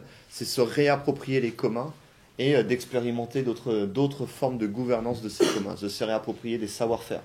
Aussi, quand on est juste dans le discours écologique, sans parler de toute la dimension humaine, économique, politique, culturelle, de démocratie, de joie de vivre ensemble, etc., on devient très vite catastrophiste, comme je l'étais quand je m'intéressais qu'aux pics de pétrole il y a 10 ans. On devient très vite pessimiste et on n'est pas très constructif. Alors que quand on a la chance de commencer à faire au quotidien pas mal de choses avec ses propres mains, de se relier à la terre, d'apprendre de nouveaux savoir-faire avec les low-tech, réparer son vélo et ainsi de suite, en fait, c'est tout de suite très épanouissant. Et qui plus est, quand on le fait à plusieurs et qu'on partage. Donc moi, je vois énormément, et c'est quelque chose que je vis au quotidien quand je ne suis pas à l'aéroport de Düsseldorf, quand je suis à Cargonomia. C'est quelque chose que je vis au quotidien et que j'expérimente moi-même et que j'observe et que j'analyse. en tant que chercheur indépendant, c'est de voir le bien-être que ça génère, le fait de se mettre dans une dynamique de faire. Et après, oui, je sais, il y a énormément de points de blocage. Nous, on a eu la chance, j'ai rencontré les bonnes personnes au bon moment, au bon endroit, on a pu développer le truc, tout le monde n'a pas cette chance-là. Mais moi, je vois énormément de potentialité pour se réapproprier l'espoir et prendre énormément de plaisir à construire les nouveaux mondes de demain. Et à construire, à inventer de nouvelles manières de vivre ensemble, de produire, d'échanger, de prendre des décisions, et ainsi de suite. Donc il y a vraiment tout un boulevard, mais des boulevards même qui s'ouvrent devant nous, et à nous de nous les approprier pour les occuper, quoi. Et le dernier truc que je voulais... je pourrais pas répondre à tout, il y avait 2 choses que je voulais encore aborder. Il y a quand même, est-ce que tu n'es pas un méchant qui veut imposer le rationnement? C'est pas un peu totalitaire tout ça? Alors c'est... Je vais essayer de faire court. Dans mon discours, le seul truc sur lequel moi je serais intransigeant et j'imposerais une régulation forte immédiatement, c'est la publicité. Et peut-être les médias. C'est le seul truc sur lequel j'imposerais un truc comme ça. Pour le reste, je mettrais plutôt en place, une fois libéré de la publicité, du dialogue, débat contradictoire. Tu veux utiliser ton 4x4 dans Lyon? Pas de problème, libre à toi de le faire. Par contre, d'abord tu vas en Irak, tu achètes quelques armes, tu récupères du pétrole, tu le ramènes, tu le raffines, tu le mets dans ton 4x4 et ainsi de suite. Et là, tu seras libre de conduire ton 4x4. C'est éclairer les gens quant qu'est-ce que la liberté? Qu'est-ce qu'il y a réellement derrière? Et là, je vais reciter Thomas Sankara. Enfin, je ne vais pas le citer, je vais raconter une histoire autour de Thomas Sankara. Il était visionnaire et il a voulu imposer le fait qu'on remettait en place l'artisanat pour les habits traditionnels du Burkina Faso. Et donc, il imposait à tout le personnel fonctionnaire au Burkina Faso de porter ces habits. Et il s'est rendu compte que les mecs, ils ne le portaient pas, ils continuaient à acheter les jeans Levi's, les t-shirts Lacoste. Et dans tout le discours, il y avait, mais en faisant ça, vous défendez l'impérialisme états-unien, l'impérialisme français, etc. Et c'était un échec culturel. De la même manière, si je prends l'exemple de la Hongrie, qui est le 3e pays d'Europe en termes d'utilisation du vélo, il y a 2 types d'utilisation du vélo. Il y en a une qui est choisie, dans une logique d'émancipation, de bien-être, dans une logique de répondre aux enjeux environnementaux, mais surtout dans une logique de travailler moins pour vivre mieux. J'ai pas de bagnole, je dépense moins d'argent, je suis pas emmerdé à savoir où garer ma voiture, j'ai mon vélo, c'est cool. Puis j'arrive dans le bar branché de Budapest, je rentre à l'intérieur, je mets mon vélo à l'intérieur parce qu'il faut montrer qu'on a un beau vélo, etc., etc. Mais la majorité des gens qui utilisent le vélo en Hongrie, c'est pas cette utilisation-là, même s'il y a des très très beaux mouvements vélo en Hongrie. Il y a le plus grand critical mass tous les ans à Budapest, avec plus des dizaines de milliers de vélos. Enfin, il y a ça. Les gens qui utilisent le vélo, c'est dans les campagnes. Et ils utilisent le vélo parce qu'ils n'ont pas les moyens de s'acheter une bagnole. Mais ils le font en vivant ça comme une humiliation. Parce qu'ils rentrent à la maison après avoir bossé, ils ont pris leur vélo qui est dans un état déplorable, vu que c'est une humiliation. Ils ont un rapport à l'objet aussi, c'est intéressant, entre le vélo de Budapest qui est tout pimpant, etc. Et puis le vélo des campagnes qui n'est pas entretenu depuis des années, qui est dans un état déplorable. Ils vivent ça comme une humiliation, d'autant plus qu'ils rentrent, et ils allument la télé, qu'est-ce qu'ils voient? T'es un loser si t'as pas acheté le dernier SUV, et compagnie. Et là, t'as deux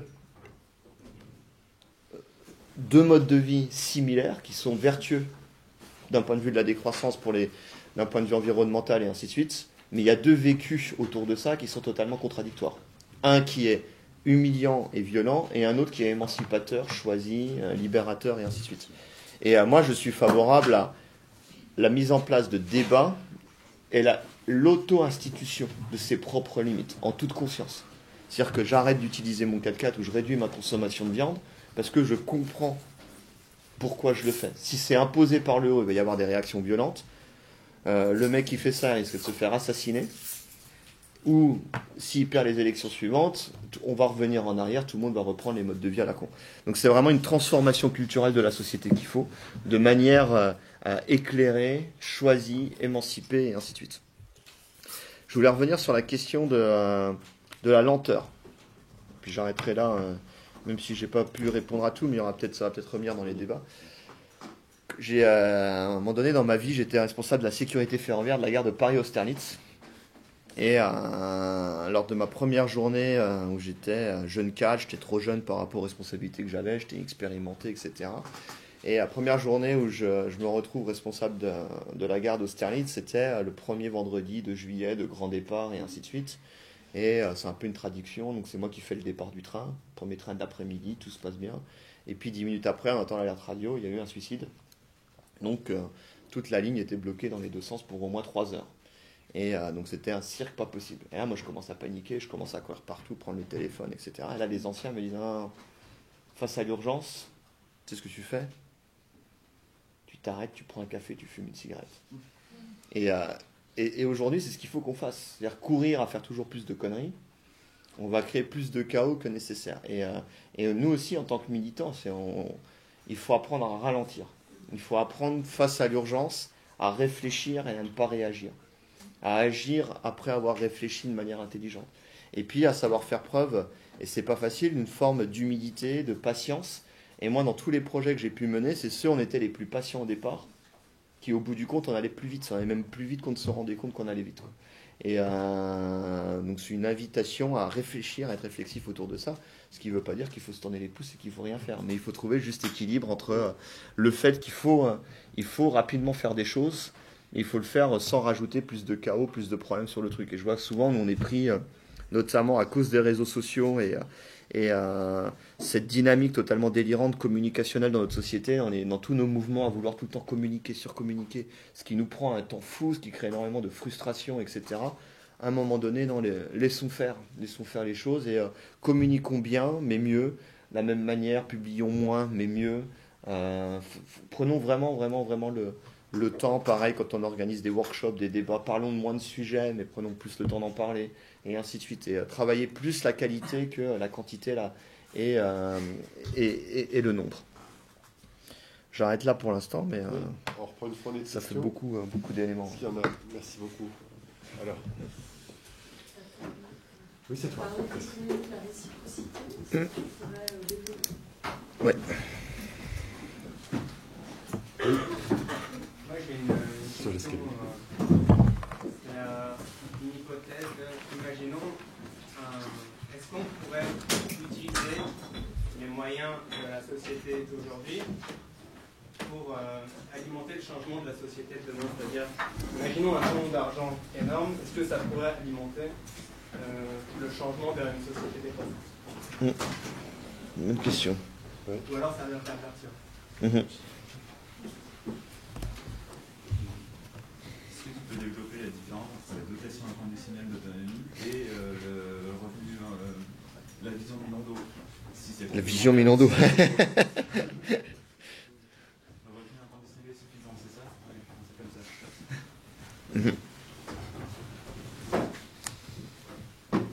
Oui, alors 2 questions en haut et en bas, en blanc, et Sébastien, et au fond, et puis après stop pour cette fournée-là.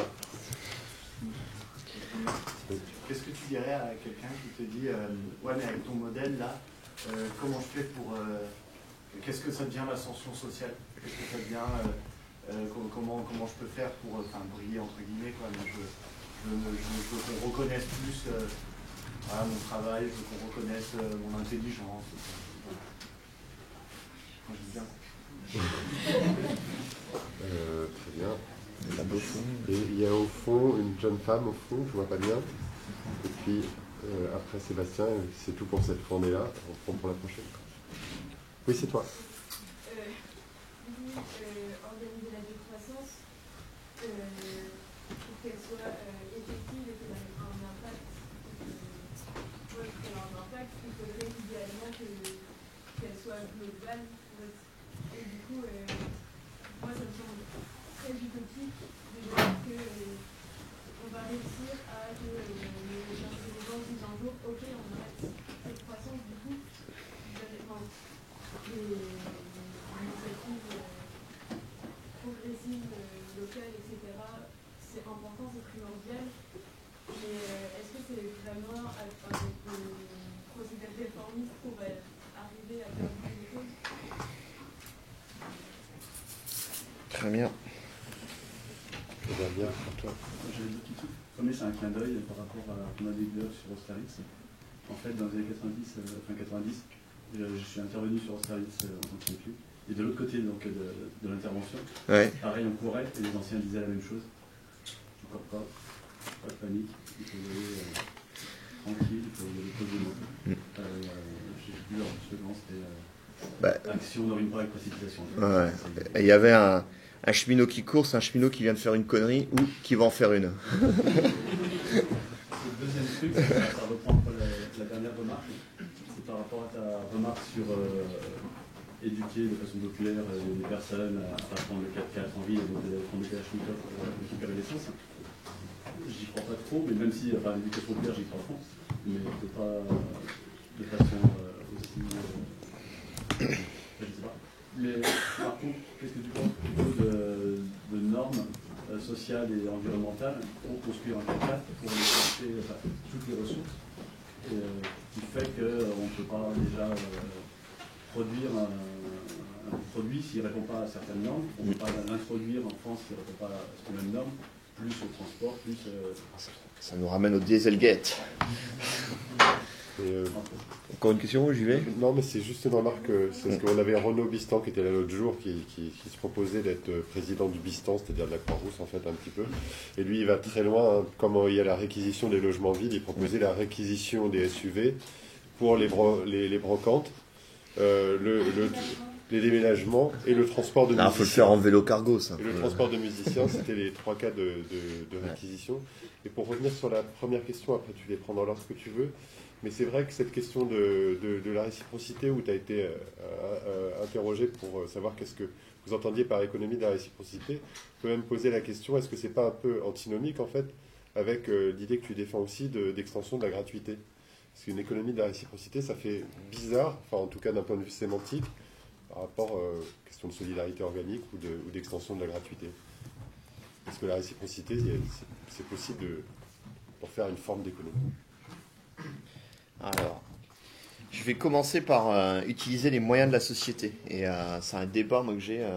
Parce que parmi les cofondateurs de Cargonomia, on a un mec qui est plutôt dans la Startup Nation, Lévy, et qui lui croit que... à chaque fois, il a monté des tas de projets, à chaque fois, il se plante, mais il croit que dans la logique du système, on peut apporter des choses qui vont permettre de résoudre des problèmes. Et quand je vois tout le quantitative easing, c'est-à-dire toute la liquidité qu'il y a dans le système et que...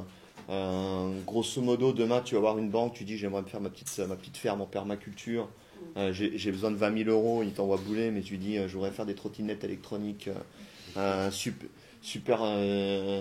super puissantes à propulsion magnétique, enfin tu racontes n'importe quoi et tu demandes 500 millions, on te les met tout de suite sur la table. Avec Lévy, on a toujours ce débat, est-ce qu'on ne monte pas des fausses startups, on en monte une trentaine, on va démarcher toutes les banques de l'Europe centrale et puis on génère des centaines de millions d'euros pour acheter des lieux qu'on met à disposition des gens et puis on s'arrange pour ne plus être solvable, un peu comme Uber qui ces 2 dernières années, perd 14 milliards de dollars. Enfin, toute la startup nation, en fait, c'est que de brûler de l'argent. C'est plus tu brûles de l'argent, plus t'es riche, quoi. Donc il y a ce débat-là qu'on a, mais on n'a pas fait le pas, parce que le problème, c'est que si on fait ça, on se retrouve à changer d'échelle en termes de rapport humain dans nos projets, et on perd justement tout ce qui est beau dans nos projets, qui génère cette économie de réciprocité, qui génère cette autogestion, qui génère toute cette informalité et cette dynamique organique dans les projets, qui les rendent très fluides, qui les rendent avec très peu de conflits. Quand les conflits, on en a, c'est parce qu'on a envie de se faire plaisir, puis on aime bien s'engueuler de temps en temps sur des trucs à la con, qui génèrent aussi une efficacité, c'est-à-dire qu'il n'y a pas de bureaucratie, il n'y a pas d'administration, il n'y a pas d'appropriation des outils, parce que quand on change d'échelle, on est obligé de mettre en place des processus qui, à terme, font qu'il y ait une appropriation de connaissances, des formes d'expertise, donc ça pose des questions en termes de transparence et de démocratie et de participation. Donc jusqu'à présent, on n'a pas fait le saut. Mais peut-être qu'un jour, je m'ennuierai, et puis avec Lévy, on va monter des faux startups pour aller chercher des centaines de millions d'euros pour brûler ce fric et faire des choses marrantes, quoi. Et ce que font toutes les startups aujourd'hui, quoi. Donc je fais le lien entre... Et je vais répondre en même temps réciprocité, gratuité, dotation inconditionnelle d'autonomie, revenu inconditionnel d'existence ou revenu de base, il y a plusieurs noms mais qui sont plus ou moins la même chose. Tout d'abord, réciprocité, c'est peut-être revenir à Karl Polanyi. Karl Polanyi disait il y a 3 types d'économies. Il y a l'économie de marché qu'on connaît, qui aujourd'hui dans l'imaginaire est dominante, où on a à chaque fois dans les débats, les discussions, c'est combien ça va coûter, je te vends ce service-là, tu payes tant, je te vends ce produit-là, tu payes tant, et ainsi de suite. Donc ça, c'est l'économie de marché, qui est devenue centrale en termes d'imaginaire et de fonctionnement. Il y a les redistributions, donc c'est tout ce qui est le prélèvement à travers l'impôt pour redistribuer, pour financer l'école, un service public, des programmes sociaux, etc. Et puis, voilà, et il y a la réciprocité. Et la réciprocité, c'est tout ce qui est cette économie informelle, qui est ni le marché ni les redistributions, qui sont des rapports humains directs qu'on va avoir au sein de la famille, dans les cercles d'amis, dans les milieux associatifs, le volontariat, le bénévolat, et ainsi de suite. Et dont on parle beaucoup moins, mais qui reste aujourd'hui encore extrêmement présent, et qui très souvent est le pilier central générateur de bien-être et de vivre ensemble dans nos sociétés. Et nous, on a construit avec Cargonomia un modèle économique où, au départ, on n'a pas mis de fric, et la majorité des choses fonctionnent sans argent, uniquement sur la réciprocité.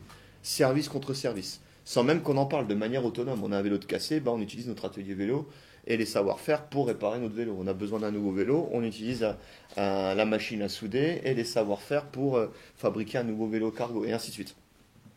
Et c'est extrêmement intéressant. On a une doctorante qui est une des cofondatrices de Cargonomia qui bosse sur Polanyi et qui analyse les bienfaits de la réciprocité dans l'écosystème Cargonomia, notamment avec un focus sur notre système de vélo cargo partagé. Et là, c'est extrêmement intéressant parce que on a mis en place un système de vélo cargo partagé. On a une quinzaine de vélos sur tout Budapest qu'on a fabriqués nous-mêmes, qui sont dispatchés dans différents lieux alternatifs dans tout Budapest, et que tout le monde, on a aussi développé avec des Polonais et des Allemands une plateforme open source en ligne où on clique, on s'enregistre et puis on regarde la disponibilité des vélos, qu'est-ce que tu peux transporter avec les vélos, dans quel quartier est disponible, et tu peux louer gratuitement ces vélos. On a la possibilité de faire des dons. On s'est rendu compte que on gagne beaucoup plus d'argent, alors que c'est du don libre, on s'en fout de gagner de l'argent, que si c'était un service et qu'on appliquait des prix classiques du marché par rapport à ce service-là. Et surtout, on se rend compte qu'on n'a quasiment aucun problème. Alors la première question qu'on nous pose souvent, notamment des gens qui l'ont développé de manière commerciale, comment vous faites pour gérer le problème du vol? Tiens, on ne s'est jamais posé la question. C'est une bonne question. Donc déjà, c'est intéressant de voir quand tu es dans une logique non commerciale de réciprocité, tu es dans un autre imaginaire. Et les gens, ça ne va pas leur venir à l'idée de voler un commun.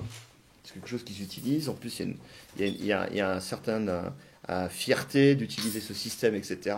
Et l'autre chose aussi, ils disent, mais comment ça se passe quand quelqu'un casse un vélo? Parce que quand on casse on les appelle comment à Lyon, les vélos partagés, les vélobes. Quand on casse un vélobe, on le remet rapidement, on ne veut pas être vu, puis on se casse comme un voleur, etc. Mais quand on est dans un système de réciprocité, son comportement est tout à fait différent. Ouais. Si on casse, et ça arrive de casser un vélo, même en ayant un bon usage, ce que Georges Escorogan appelait aussi la 4e loi de l'entropie sur les matériaux. Et quand ça arrive de casser un vélo, le métal ça s'use, on peut avoir un problème, et ainsi de suite. Mais à chaque fois que ça arrivait, en fait, les gens s'excusaient, disaient mais qu'est-ce que je peux faire pour le réparer?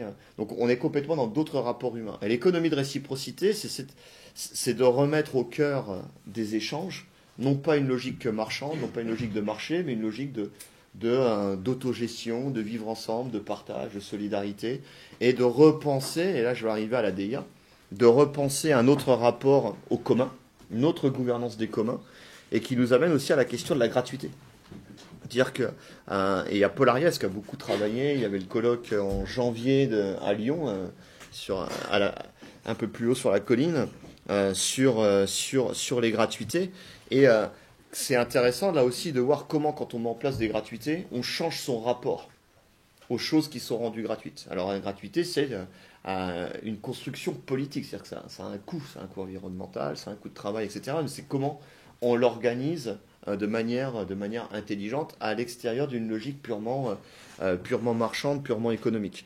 Et nous, quand on a pensé la dotation inconditionnelle d'autonomie, et ça va faire le lien aussi avec la question de la dette, des monnaies locales et complémentaires, d'autres formes de monnaie, etc. On s'est intéressé au revenu de base tel qu'il existe, sur le principe dont on le défend. On pense que c'est injustifiable d'abandonner qui que ce soit dans notre société. Donc tout le monde doit avoir un seuil de dignité qui permet à toutes et tous, quels que soient ses choix de vie, quel que soit qui on est, où on est né, etc., qui permet d'avoir une vie digne. On l'a tout de suite couplé avec un revenu maximum acceptable. Donc un certain niveau de revenu où on dit on prend tout. Ce que les États-Unis ont fait. Ouais. Ce que les États-Unis ont fait des années 40, fin de la Seconde Guerre mondiale, jusque dans les années 70. Donc c'est pas un truc farfelu. Et c'est quelque chose qui est de plus en plus, là aussi, et ça, je commence déjà à répondre à la question pour mettre en place la décroissance, il faut que ce soit global. C'est quelque chose qui est déjà mis en place de plus en plus dans beaucoup d'entreprises, d'organisations, d'ONG qui se créent aujourd'hui, où on met dans les statuts un salaire minimum et un salaire maximum et un écart, en général, ce qui ressort régulièrement, c'est entre 1 à 4, 1 à 6, c'est très souvent 1 à 4, entre le plus bas et le plus haut. Donc c'est là se réapproprier les limites. Seuil de dignité et limites au-delà desquelles on ne va pas. Et on a couplé cette notion de revenu de base, donc de donner de la naissance à la mort de manière inconditionnelle, dans la logique du système, une somme d'argent suffisante pour avoir une vie digne. Mais on a dit que ce serait intéressant de coupler ça avec nos réflexions autour des gratuités, autour des monnaies locales et complémentaires, autour des systèmes d'échange locaux, autour de l'économie de réciprocité. Et donc on intègre dans la dotation inconditionnelle d'autonomie l'accès gratuit à des services publics, l'école, la santé, les services funéraires, les transports de proximité,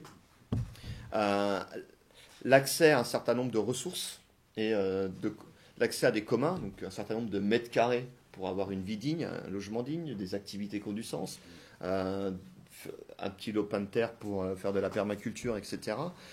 Et puis aussi à de l'énergie, à de l'eau, etc., etc. Et puis une partie peut être donnée en monnaie locale, par exemple, on a une monnaie locale dédiée à la nourriture produite localement de manière bio, soutenable, etc. Donc on n'a pas des euros, mais de la monnaie locale qui permet d'acheter cette nourriture produite localement. Mais ce qui nous intéressait dans la notion de dotation inconditionnelle d'autonomie, c'est que c'est au-delà d'être un outil économique et social, voire technique, qui permet de susciter des débats, qui est intéressant et qui pourrait être fonctionnel, et qui permet aussi une mise en place décentralisée, relocalisée, secteur par secteur, etc.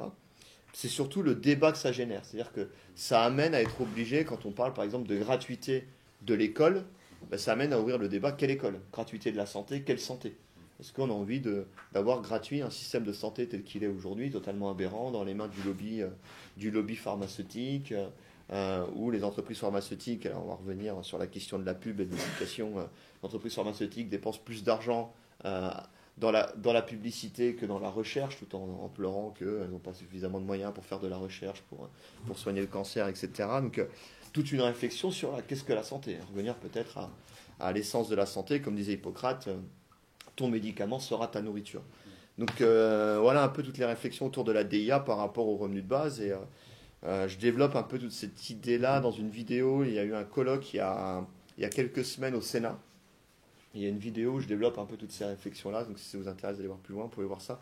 Et on a sur notre site internet projetdécroissance.net toute une batterie d'articles, de documents, de dossiers. Notamment, il y a un dossier qui a été fait par l'Institut Momentum qui est très bien et qui analyse de manière comparative les propositions de Baptiste Milondo et nos propositions, qui à mon avis sont complémentaires et se rejoignent sur beaucoup de choses. Donc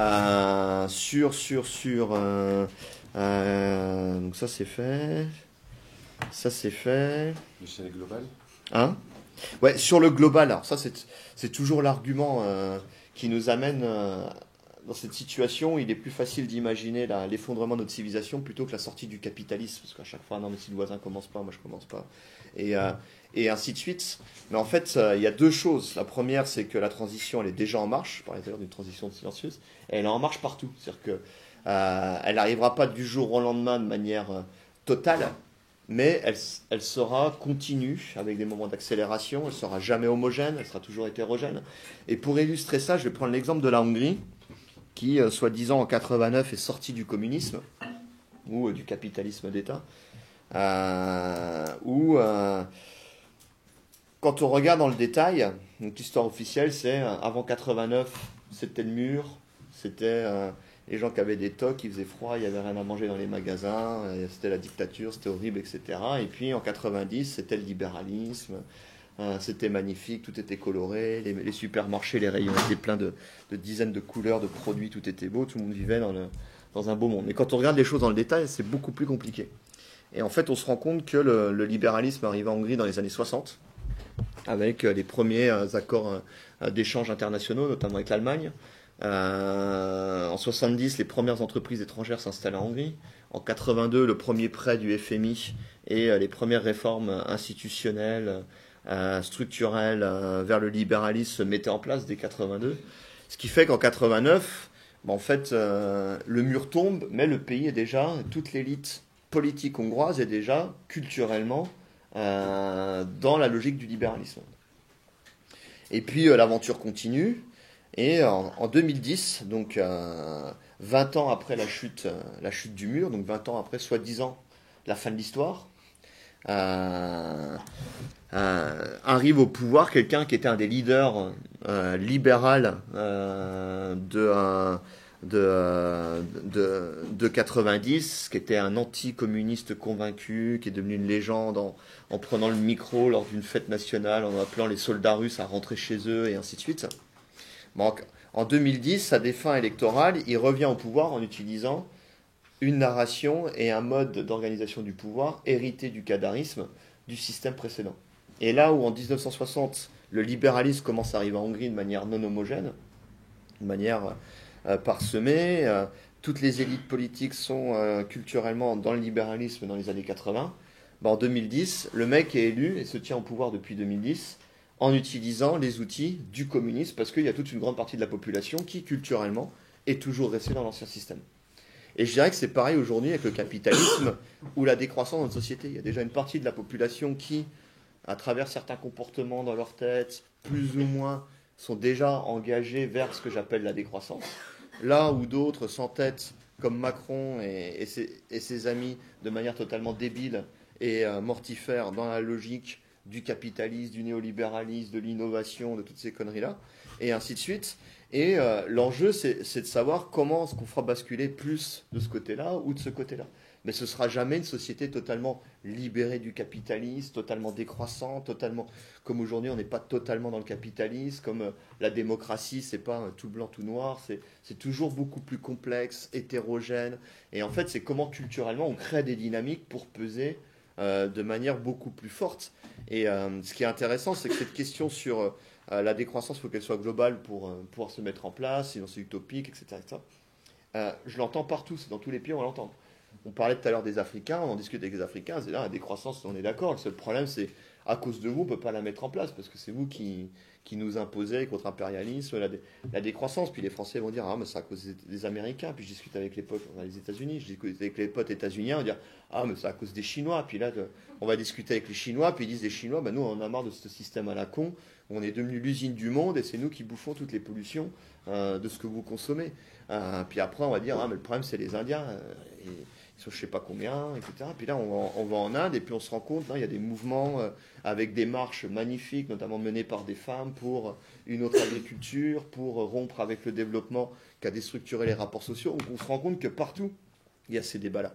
Et la question, c'est comment on arrive, une fois de plus, à imposer une narration autour de ces débats-là. Et moi, je parle autour de la décroissance, une forme de pluriversalisme, c'est-à-dire qui hérité de l'universalisme, mais en travaillant la diversité des contextes, des cultures, des débats et ainsi de suite. Et c'est ce qu'on essaye de faire, notamment avec les conférences internationales de la décroissance, où tous les 2 ans, on va dans un contexte politique différent, et on inscrit ces débats dans le local, et en amenant aussi nos propres débats locaux, et en amenant aussi des formes d'universalité par rapport au débat, aux réflexions, et puis au fait qu'on est tous embarqués dans la même galère. Donc, à un moment donné, on va devoir galérer, et c'est intéressant de voir qu'on voit émerger les mêmes débats. J'étais par exemple en Angleterre, là, comme je disais, à Manchester, à la suite de la semaine de blocage Extinction Rébellion, c'était les mêmes débats qu'en France, mais mot pour mot. Sur le rapport à la violence, sur c'est un mouvement bourgeois ou c'est pas un mouvement bourgeois, c'était exactement les mêmes débats. Et on peut faire la même chose sur... À chaque fois, on retrouve partout les mêmes dynamiques, les mêmes discussions, les mêmes débats, et d'où la nécessité en fait d'avancer ensemble et puis petit à petit de transformer les choses d'un point de vue culturel et institutionnel par la suite. L'ascension sociale, la reconnaissance, donc là ça rejoint tout à fait la question de la... Changer nos modèles de réussite. Ouais, c'est la question du viol de l'imaginaire, c'est à travers le pouvoir d'achat, à travers... C'est comment en fait un modèle civilisationnel a été imposé par la publicité, qui, il ne faut pas l'oublier, est quand même le deuxième budget mondial derrière le complexe militaro-industriel, avec plus de 1000 milliards d'euros d'investissement par an dans le monde de la publicité. En France, c'est plus de 300 000 personnes qui bossent dans la publicité. Avec aujourd'hui des outils, il y a un film génial que je vous invite à voir, j'ai oublié le nom, mais on pourra partager ça, fait par Mathieu Liétard, qui est un petit documentaire de 50 minutes sur la publicité, qui est un vieux camarade décroissant, qui avait d'abord fait un film sur les lobbies à Bruxelles, qui s'appelait Bruxelles Business, qui était passé sur Arte, et là il vient de faire un film sur la publicité. Et dans le film, il interviewe le mec qui disait si t'as pas une Rolex à 50 ans, t'es un loser. Je sais plus comment il s'appelle ce con. Seguela. Il interviewe Seguela et qui... Alors c'est intéressant le film parce qu'il interviewe tous les mecs de la publicité qui parlent ouvertement de ce qu'ils font. Et Seguela, il dit, à mon époque de la publicité, on était dans des armes de destruction massive. On faisait des affichages toujours plus grands, toujours plus puissants, et puis on balançait sur tout le monde, et puis on touchait ce qu'on pouvait toucher, mais on ne touchait pas tout le monde. Il dit aujourd'hui, avec les algorithmes et les réseaux sociaux, c'est le sniper, avec des moyens qui sont encore plus considérables. C'est-à-dire qu'on met immédiatement le message à la personne qui a envie de voir ce message-là au moment opportun, etc. Et une fois de plus, le seul truc sur lequel, moi, je pense qu'il serait essentiel d'ouvrir un débat d'une régulation immédiate, c'est la publicité. Moi, je suis pour l'interdiction ou une idée. On ne va pas passer tout de suite à l'interdiction. On va dire, si tu veux un spot publicitaire de 30 secondes, tu payes pour un spot publicitaire de 10 fois plus long, un temps 10 fois plus long à côté, pour payer des journalistes d'investigation qui vont démonter ton spot publicitaire. Ce qui fait que tu vas avoir les 30 secondes de SUV, et puis derrière 5 minutes qui t'expliquent pourquoi le SUV, c'est la pire des conneries qu'on ait inventées, quoi. Et ainsi de suite. Donc ça peut être une première étape, quoi. On dit non, on ne vous interdit pas. Par contre, on est soi-disant dans une société qui lutte contre les fake news. La publicité, c'est la fake news légitimée et institutionnalisée, quoi. Parce que Lyon est très très engagé dans ce combat contre la publicité. Ouais. Je ne sais pas si je réponds à tout, mais c'est pas grave. C'est pas mal déjà. Ouais. Est-ce qu'on a d'autres questions? Alors. Ouais, il y en a plein d'autres. On se fait. Alors. Allez, on va prendre les jeunes femmes ou les femmes, les dames, quel que soit l'âge, en priorité, pour compenser tout à l'heure. Ici, et puis en blanc après, et là-haut j'ai vu aussi. Et bonne soirée. À bientôt. Merci. Donc, ici. On a fait d'abord un lien entre l'écologie et décroissance. Et ce qui s'est passé ces dernières années par rapport à l'écologie, c'était plus que d'informer pour culpabiliser. Il y a tout le greenwashing qui est né. Est-ce qu'on risque pas la même chose avec la décroissance? Comment l'anticiper et désamorcer en amont? Oui, en blanc. On met ça, en gros, là, on parle de décroissance, on tout ça. Est-ce que la décroissance, ça passe pas aussi obligatoirement par le nombre de... Enfin, oui. Bonne question. Donc, il y avait une question là-haut. Il y a quelque chose qui revient dans la première partie de votre intervention, c'est que le désir de consommation est plus insufflé par les institutions capitalistes que par une nature humaine qui tendrait à consommer toujours plus. Et justement, je pense que pour la majorité, on croit souvent le contraire. Je pense que c'est aussi un peu un de constance du capitalisme de nous faire croire que le fait de consommer plus itinérant à notre propre nature humaine, tout comme on nous fait croire que par exemple la rentabilité serait itinérante au moins naturelle du marché. Et donc, est-ce que vous ne pensez pas que dans la lutte pour la décroissance, il devrait y avoir aussi une espèce de combat spirituel et philosophique pour la démystification de cet imaginaire créé autour de la nature humaine? Oui. J'ai déjà répondu à la question, oui. Question de moi. Du coup, juste à peine de pub pour la résistance contre la publicité, je vous invite à rejoindre RAP, résistance à l'agression publicitaire, ou plein la vue, enfin vous renseignez déjà, rejoindre éventuellement si ça vous plaît, voir les différentes méthodes d'action qu'ils ont, etc. Ensuite, question. J'avoue que je suis un peu pessimiste aussi et que ça a vaguement changé tout le monde, mais pour rejoindre la question je ne sais plus comment elle s'appelle, est-ce que je trouve que en fait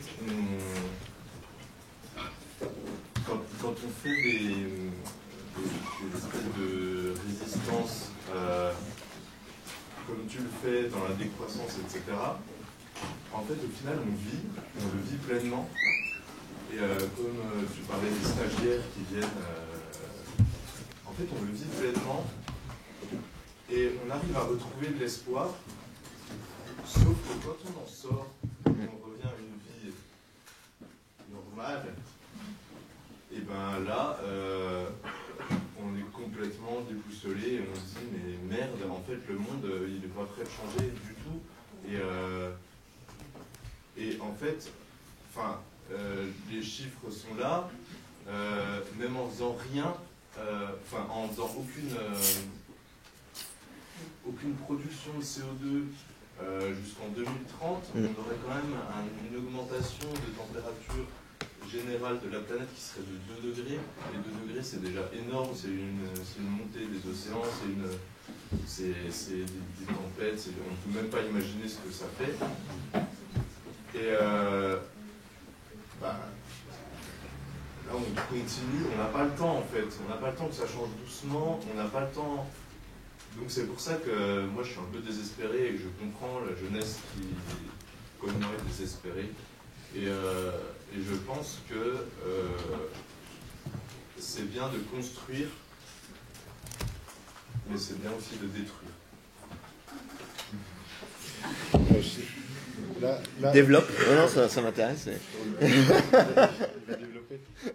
Moi, je vais juste passer un petit message parce que je sais qu'il est tard, donc je pense qu'on va prendre toutes les propositions là de gens qui ont envie de prendre la parole pour que tu puisses faire une réponse sur les points. Mais je répondrai peut-être pas à tout, mais peut-être sur ceux qui il fait tard. Parlent le plus. J'ai amené des livres à vendre aussi. Il y a des livres à vendre, et moi je voudrais dire avant que les gens partent un par un de la salle parce que ça a été long et je comprends que vous êtes tout pardonné si maintenant vous avez désolé du retard. Qui est pour rien, mais si vous avez envie d'aller vous reposer, il n'y a pas de souci, vous pouvez passer par là, tout ça. Par contre, si vous pouvez penser soit à prendre une adhésion, soit à laisser 2-3 € dans le chapeau qui nous permet que ce lieu continue de vivre, c'est super bien. Voilà. Ceci étant dit, donc dans les interventions, il y avait Théo. Du coup, super, c'est chouette, je ne te connaissais pas, je suis content de te rencontrer. Moi, je travaille dans un syndicat qui s'appelle Unity. On cherche à faire du renouvellement syndical avec une nouvelle méthode de mobilisation, notamment avec le quartier populaire. Et du coup, on fait l'éducation populaire. D'ailleurs, notre fond de Noël, c'est le 16 décembre, si vous voulez venir. C'est vachement bien. Le 16 décembre, un gros truc. Et c'est intéressant, des leaders qui viennent parler, tout ça. Et on est vraiment sur l'implication des premiers concernés face à des injustices que provoque le système. Et c'est souvent les premiers concernés qui sont moins munis pour se défendre et qui ont moins de culture de lutte. Ici, on est des surdoués de la lutte. Et en vrai, on n'est pas les surexploités. Clairement. Et du coup, moi, je voulais juste simplement te poser une question.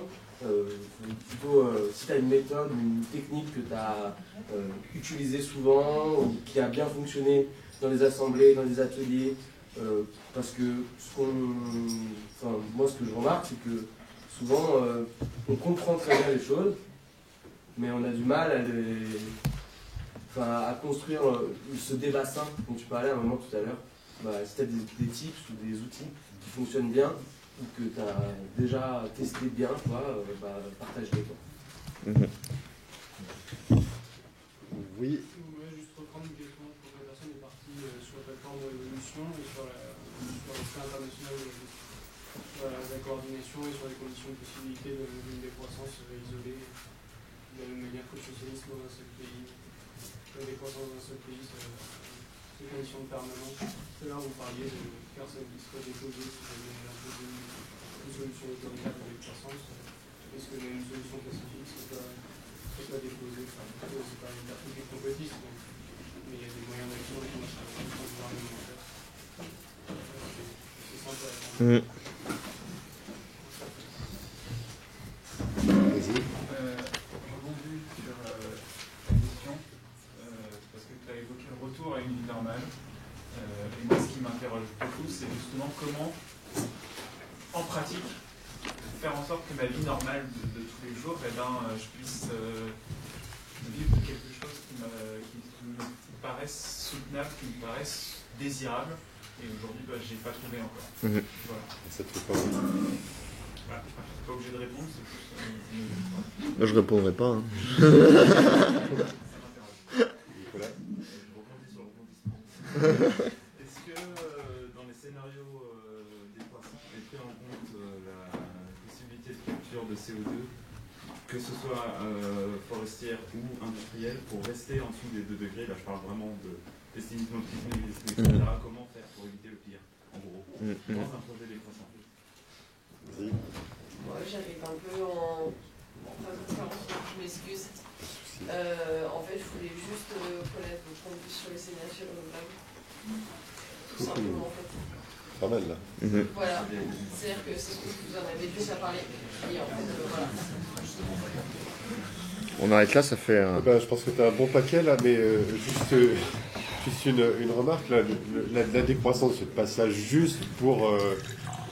empêcher le changement climatique et nous éviter les plus de degrés. Il y a plein d'autres motivations, parce qu'il y a une ambiguïté là-dessus. Mais c'était... je vais citer un de nos voisins, là, Michel Lepezan, ce qu'il appelait le quand bien même.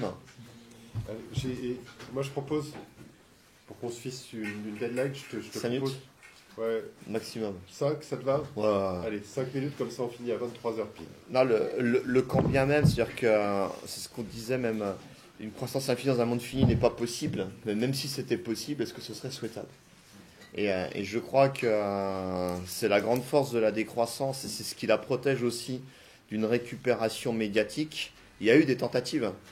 Et là, je réponds déjà à la première question sur la collapsologie. Je crois que la collapsologie est un truc qui a été approprié par le système médiatique sans aucun problème.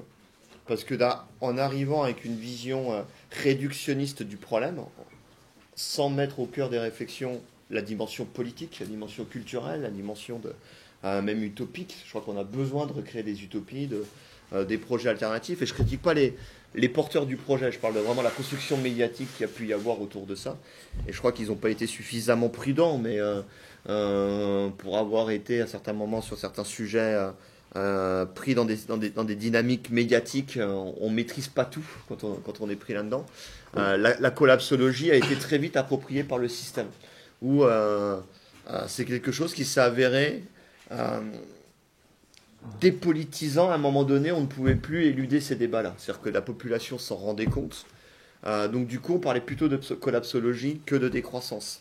Et moi, j'observe que dans les médias, la décroissance était beaucoup plus présente en France il y a une dizaine d'années qu'elle ne l'est aujourd'hui, où elle a été, autour de 2013-2014, supplantée par la collapsologie. Et c'est des débats que j'ai eus avec Pablo Servigne, que j'ai avec beaucoup d'amis collapsologues.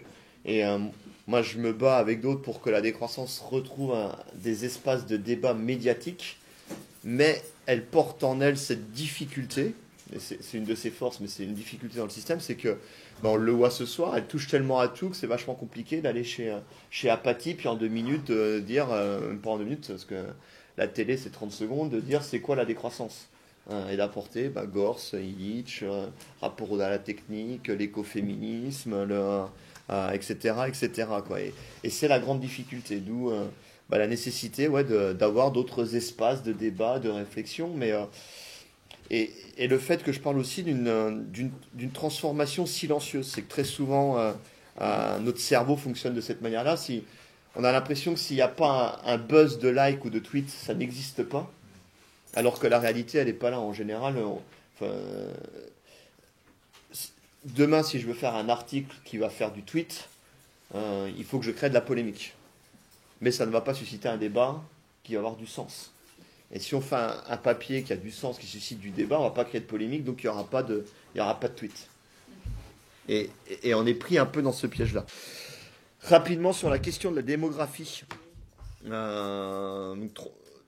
Très rapide, nous on est très clair là-dessus. Le problème, c'est pas qu'il y a trop de monde sur Terre, c'est qu'il y a trop d'automobilistes. Une fois qu'on a dit ça, on n'a pas dit grand-chose. La deuxième chose, c'est qu'on devra atteindre, grosso modo, une population autour de 10-11 milliards de personnes à l'horizon 2050. Tout à l'heure, je parlais de dérivée première, dérivée seconde. Donc on a une dérivée première qui continue à croître, mais la dérivée seconde fait qu'on va atteindre un pic en 2050 et une baisse de la population à partir de 2050. En fait, pour l'Europe, le plus gros problème démographique, c'est le vieillissement de la population. On a des populations de vieux cons, dont je fais partie. Dont je fais partie. Parce que je me rends compte avec les jeunes stagiaires qui arrivent, ils n'arrêtent pas de dire que je suis vraiment un vieux con, etc. Bon. Et le problème de la démographie va plus être là que la surpopulation. Après, il y a la possibilité de nourrir sans aucun problème ces 11 milliards de personnes sur Terre, à condition de transformer notre logique économique autour de l'agriculture, donc de revenir à des formes d'agriculture sur la base de l'agriculture familiale, de proximité, avec des méthodes d'agroécologie, d'agroforesterie, etc., qui répondent aussi aux enjeux climatiques et qui répondent aussi aux enjeux de justice sociale. Parce que quand on produit de la nourriture de qualité de manière locale, on sait se nourrir. Et puis, dernier point, c'est toute politique dénataliste ou de suppression de la population, ce qui veut dire tuer les vieux, par exemple, ou assassiner une partie de la population. C'est des choses qui rentrent pas trop dans les valeurs de la décroissance, celles que je l'ai présentées ce soir. Les politiques dénatalistes, en général, se sont avérées, d'une part, inefficaces, et qui plus est, elles ont généré des effets secondaires d'une violence effroyable, extrêmement barbare. Donc c'est quelque chose qui n'est pas souhaitable et inefficace. Par contre, à travers l'émancipation des populations, qui peut aller avec une dotation inconditionnelle d'autonomie, l'accès à l'éducation, et je ne dis pas que pour les femmes, parce que les enfants, ce n'est pas qu'un problème de femmes, il faut être un homme et une femme, à travers l'éducation et l'émancipation, on se rend compte que les gens décident de se réapproprier d'autres formes de comportement en termes de nombre d'enfants. Ce qui ne veut pas dire que tout le monde va avoir que 2 enfants ou 1 enfant ou 0. Certains pourront en avoir 10, c'est très bien, d'autres en auront moins, mais il y a une autorégulation de fait, ce qu'on a observé partout. Donc justice sociale, éducation, émancipation, agriculture de proximité, la question démographique n'est pas un problème. Il reste 1 minute. Il te reste 1 minute pour nous parler de tes outils, nous dire s'il faut mieux détruire plutôt que construire, nous parler de la nature humaine et de la propriété privée. Ouais. Et les énergies renouvelables. Non, les énergies renouvelables, je commence par là parce que c'est un truc qui m'agace énormément. On raconte tout et n'importe quoi, donc déjà, c'est pas des énergies renouvelables. La loi de l'entropie fait qu'il n'y a pas grand-chose qui est vraiment renouvelable. Le seul truc qui est vraiment renouvelable, ça s'appelle la photosynthèse. C'est faire de l'agroforesterie, quoi. C'est le seul truc qui est vraiment renouvelable, à condition de le faire de manière intelligente, en respectant les cycles de production et de consommation des choses. Dans les énergies renouvelables, on trouve tout et n'importe quoi. C'est pas la même chose entre une grande éolienne industrielle avec un grid high-tech pour faire tourner une maison sur la base du smart building avec plein de capteurs, etc., ou des énergies renouvelables low-tech. Une éolienne pour un groupement d'habitat avec un axe vertical ou du solaire thermique, c'est-à-dire faire chauffer directement de l'eau. Donc il y a du renouvelable et du non renouvelable dans les énergies renouvelables. Et souvent on mélange un peu tout.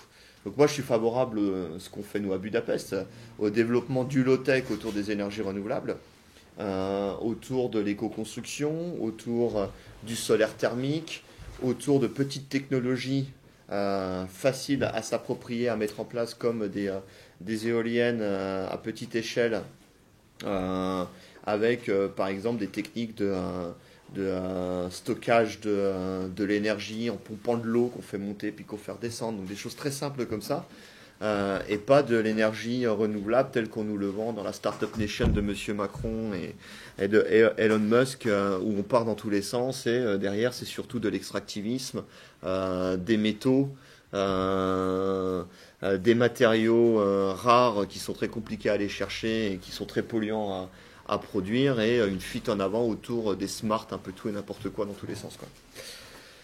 Dernier point, moi je crois que je vais arrêter là. Ben merci. Voilà, on va finir on va comme ça. continuer. Merci à tous d'être venus. À une prochaine fois. Merci pour votre patience. Et puis, désolé pour le retard. On peut continuer.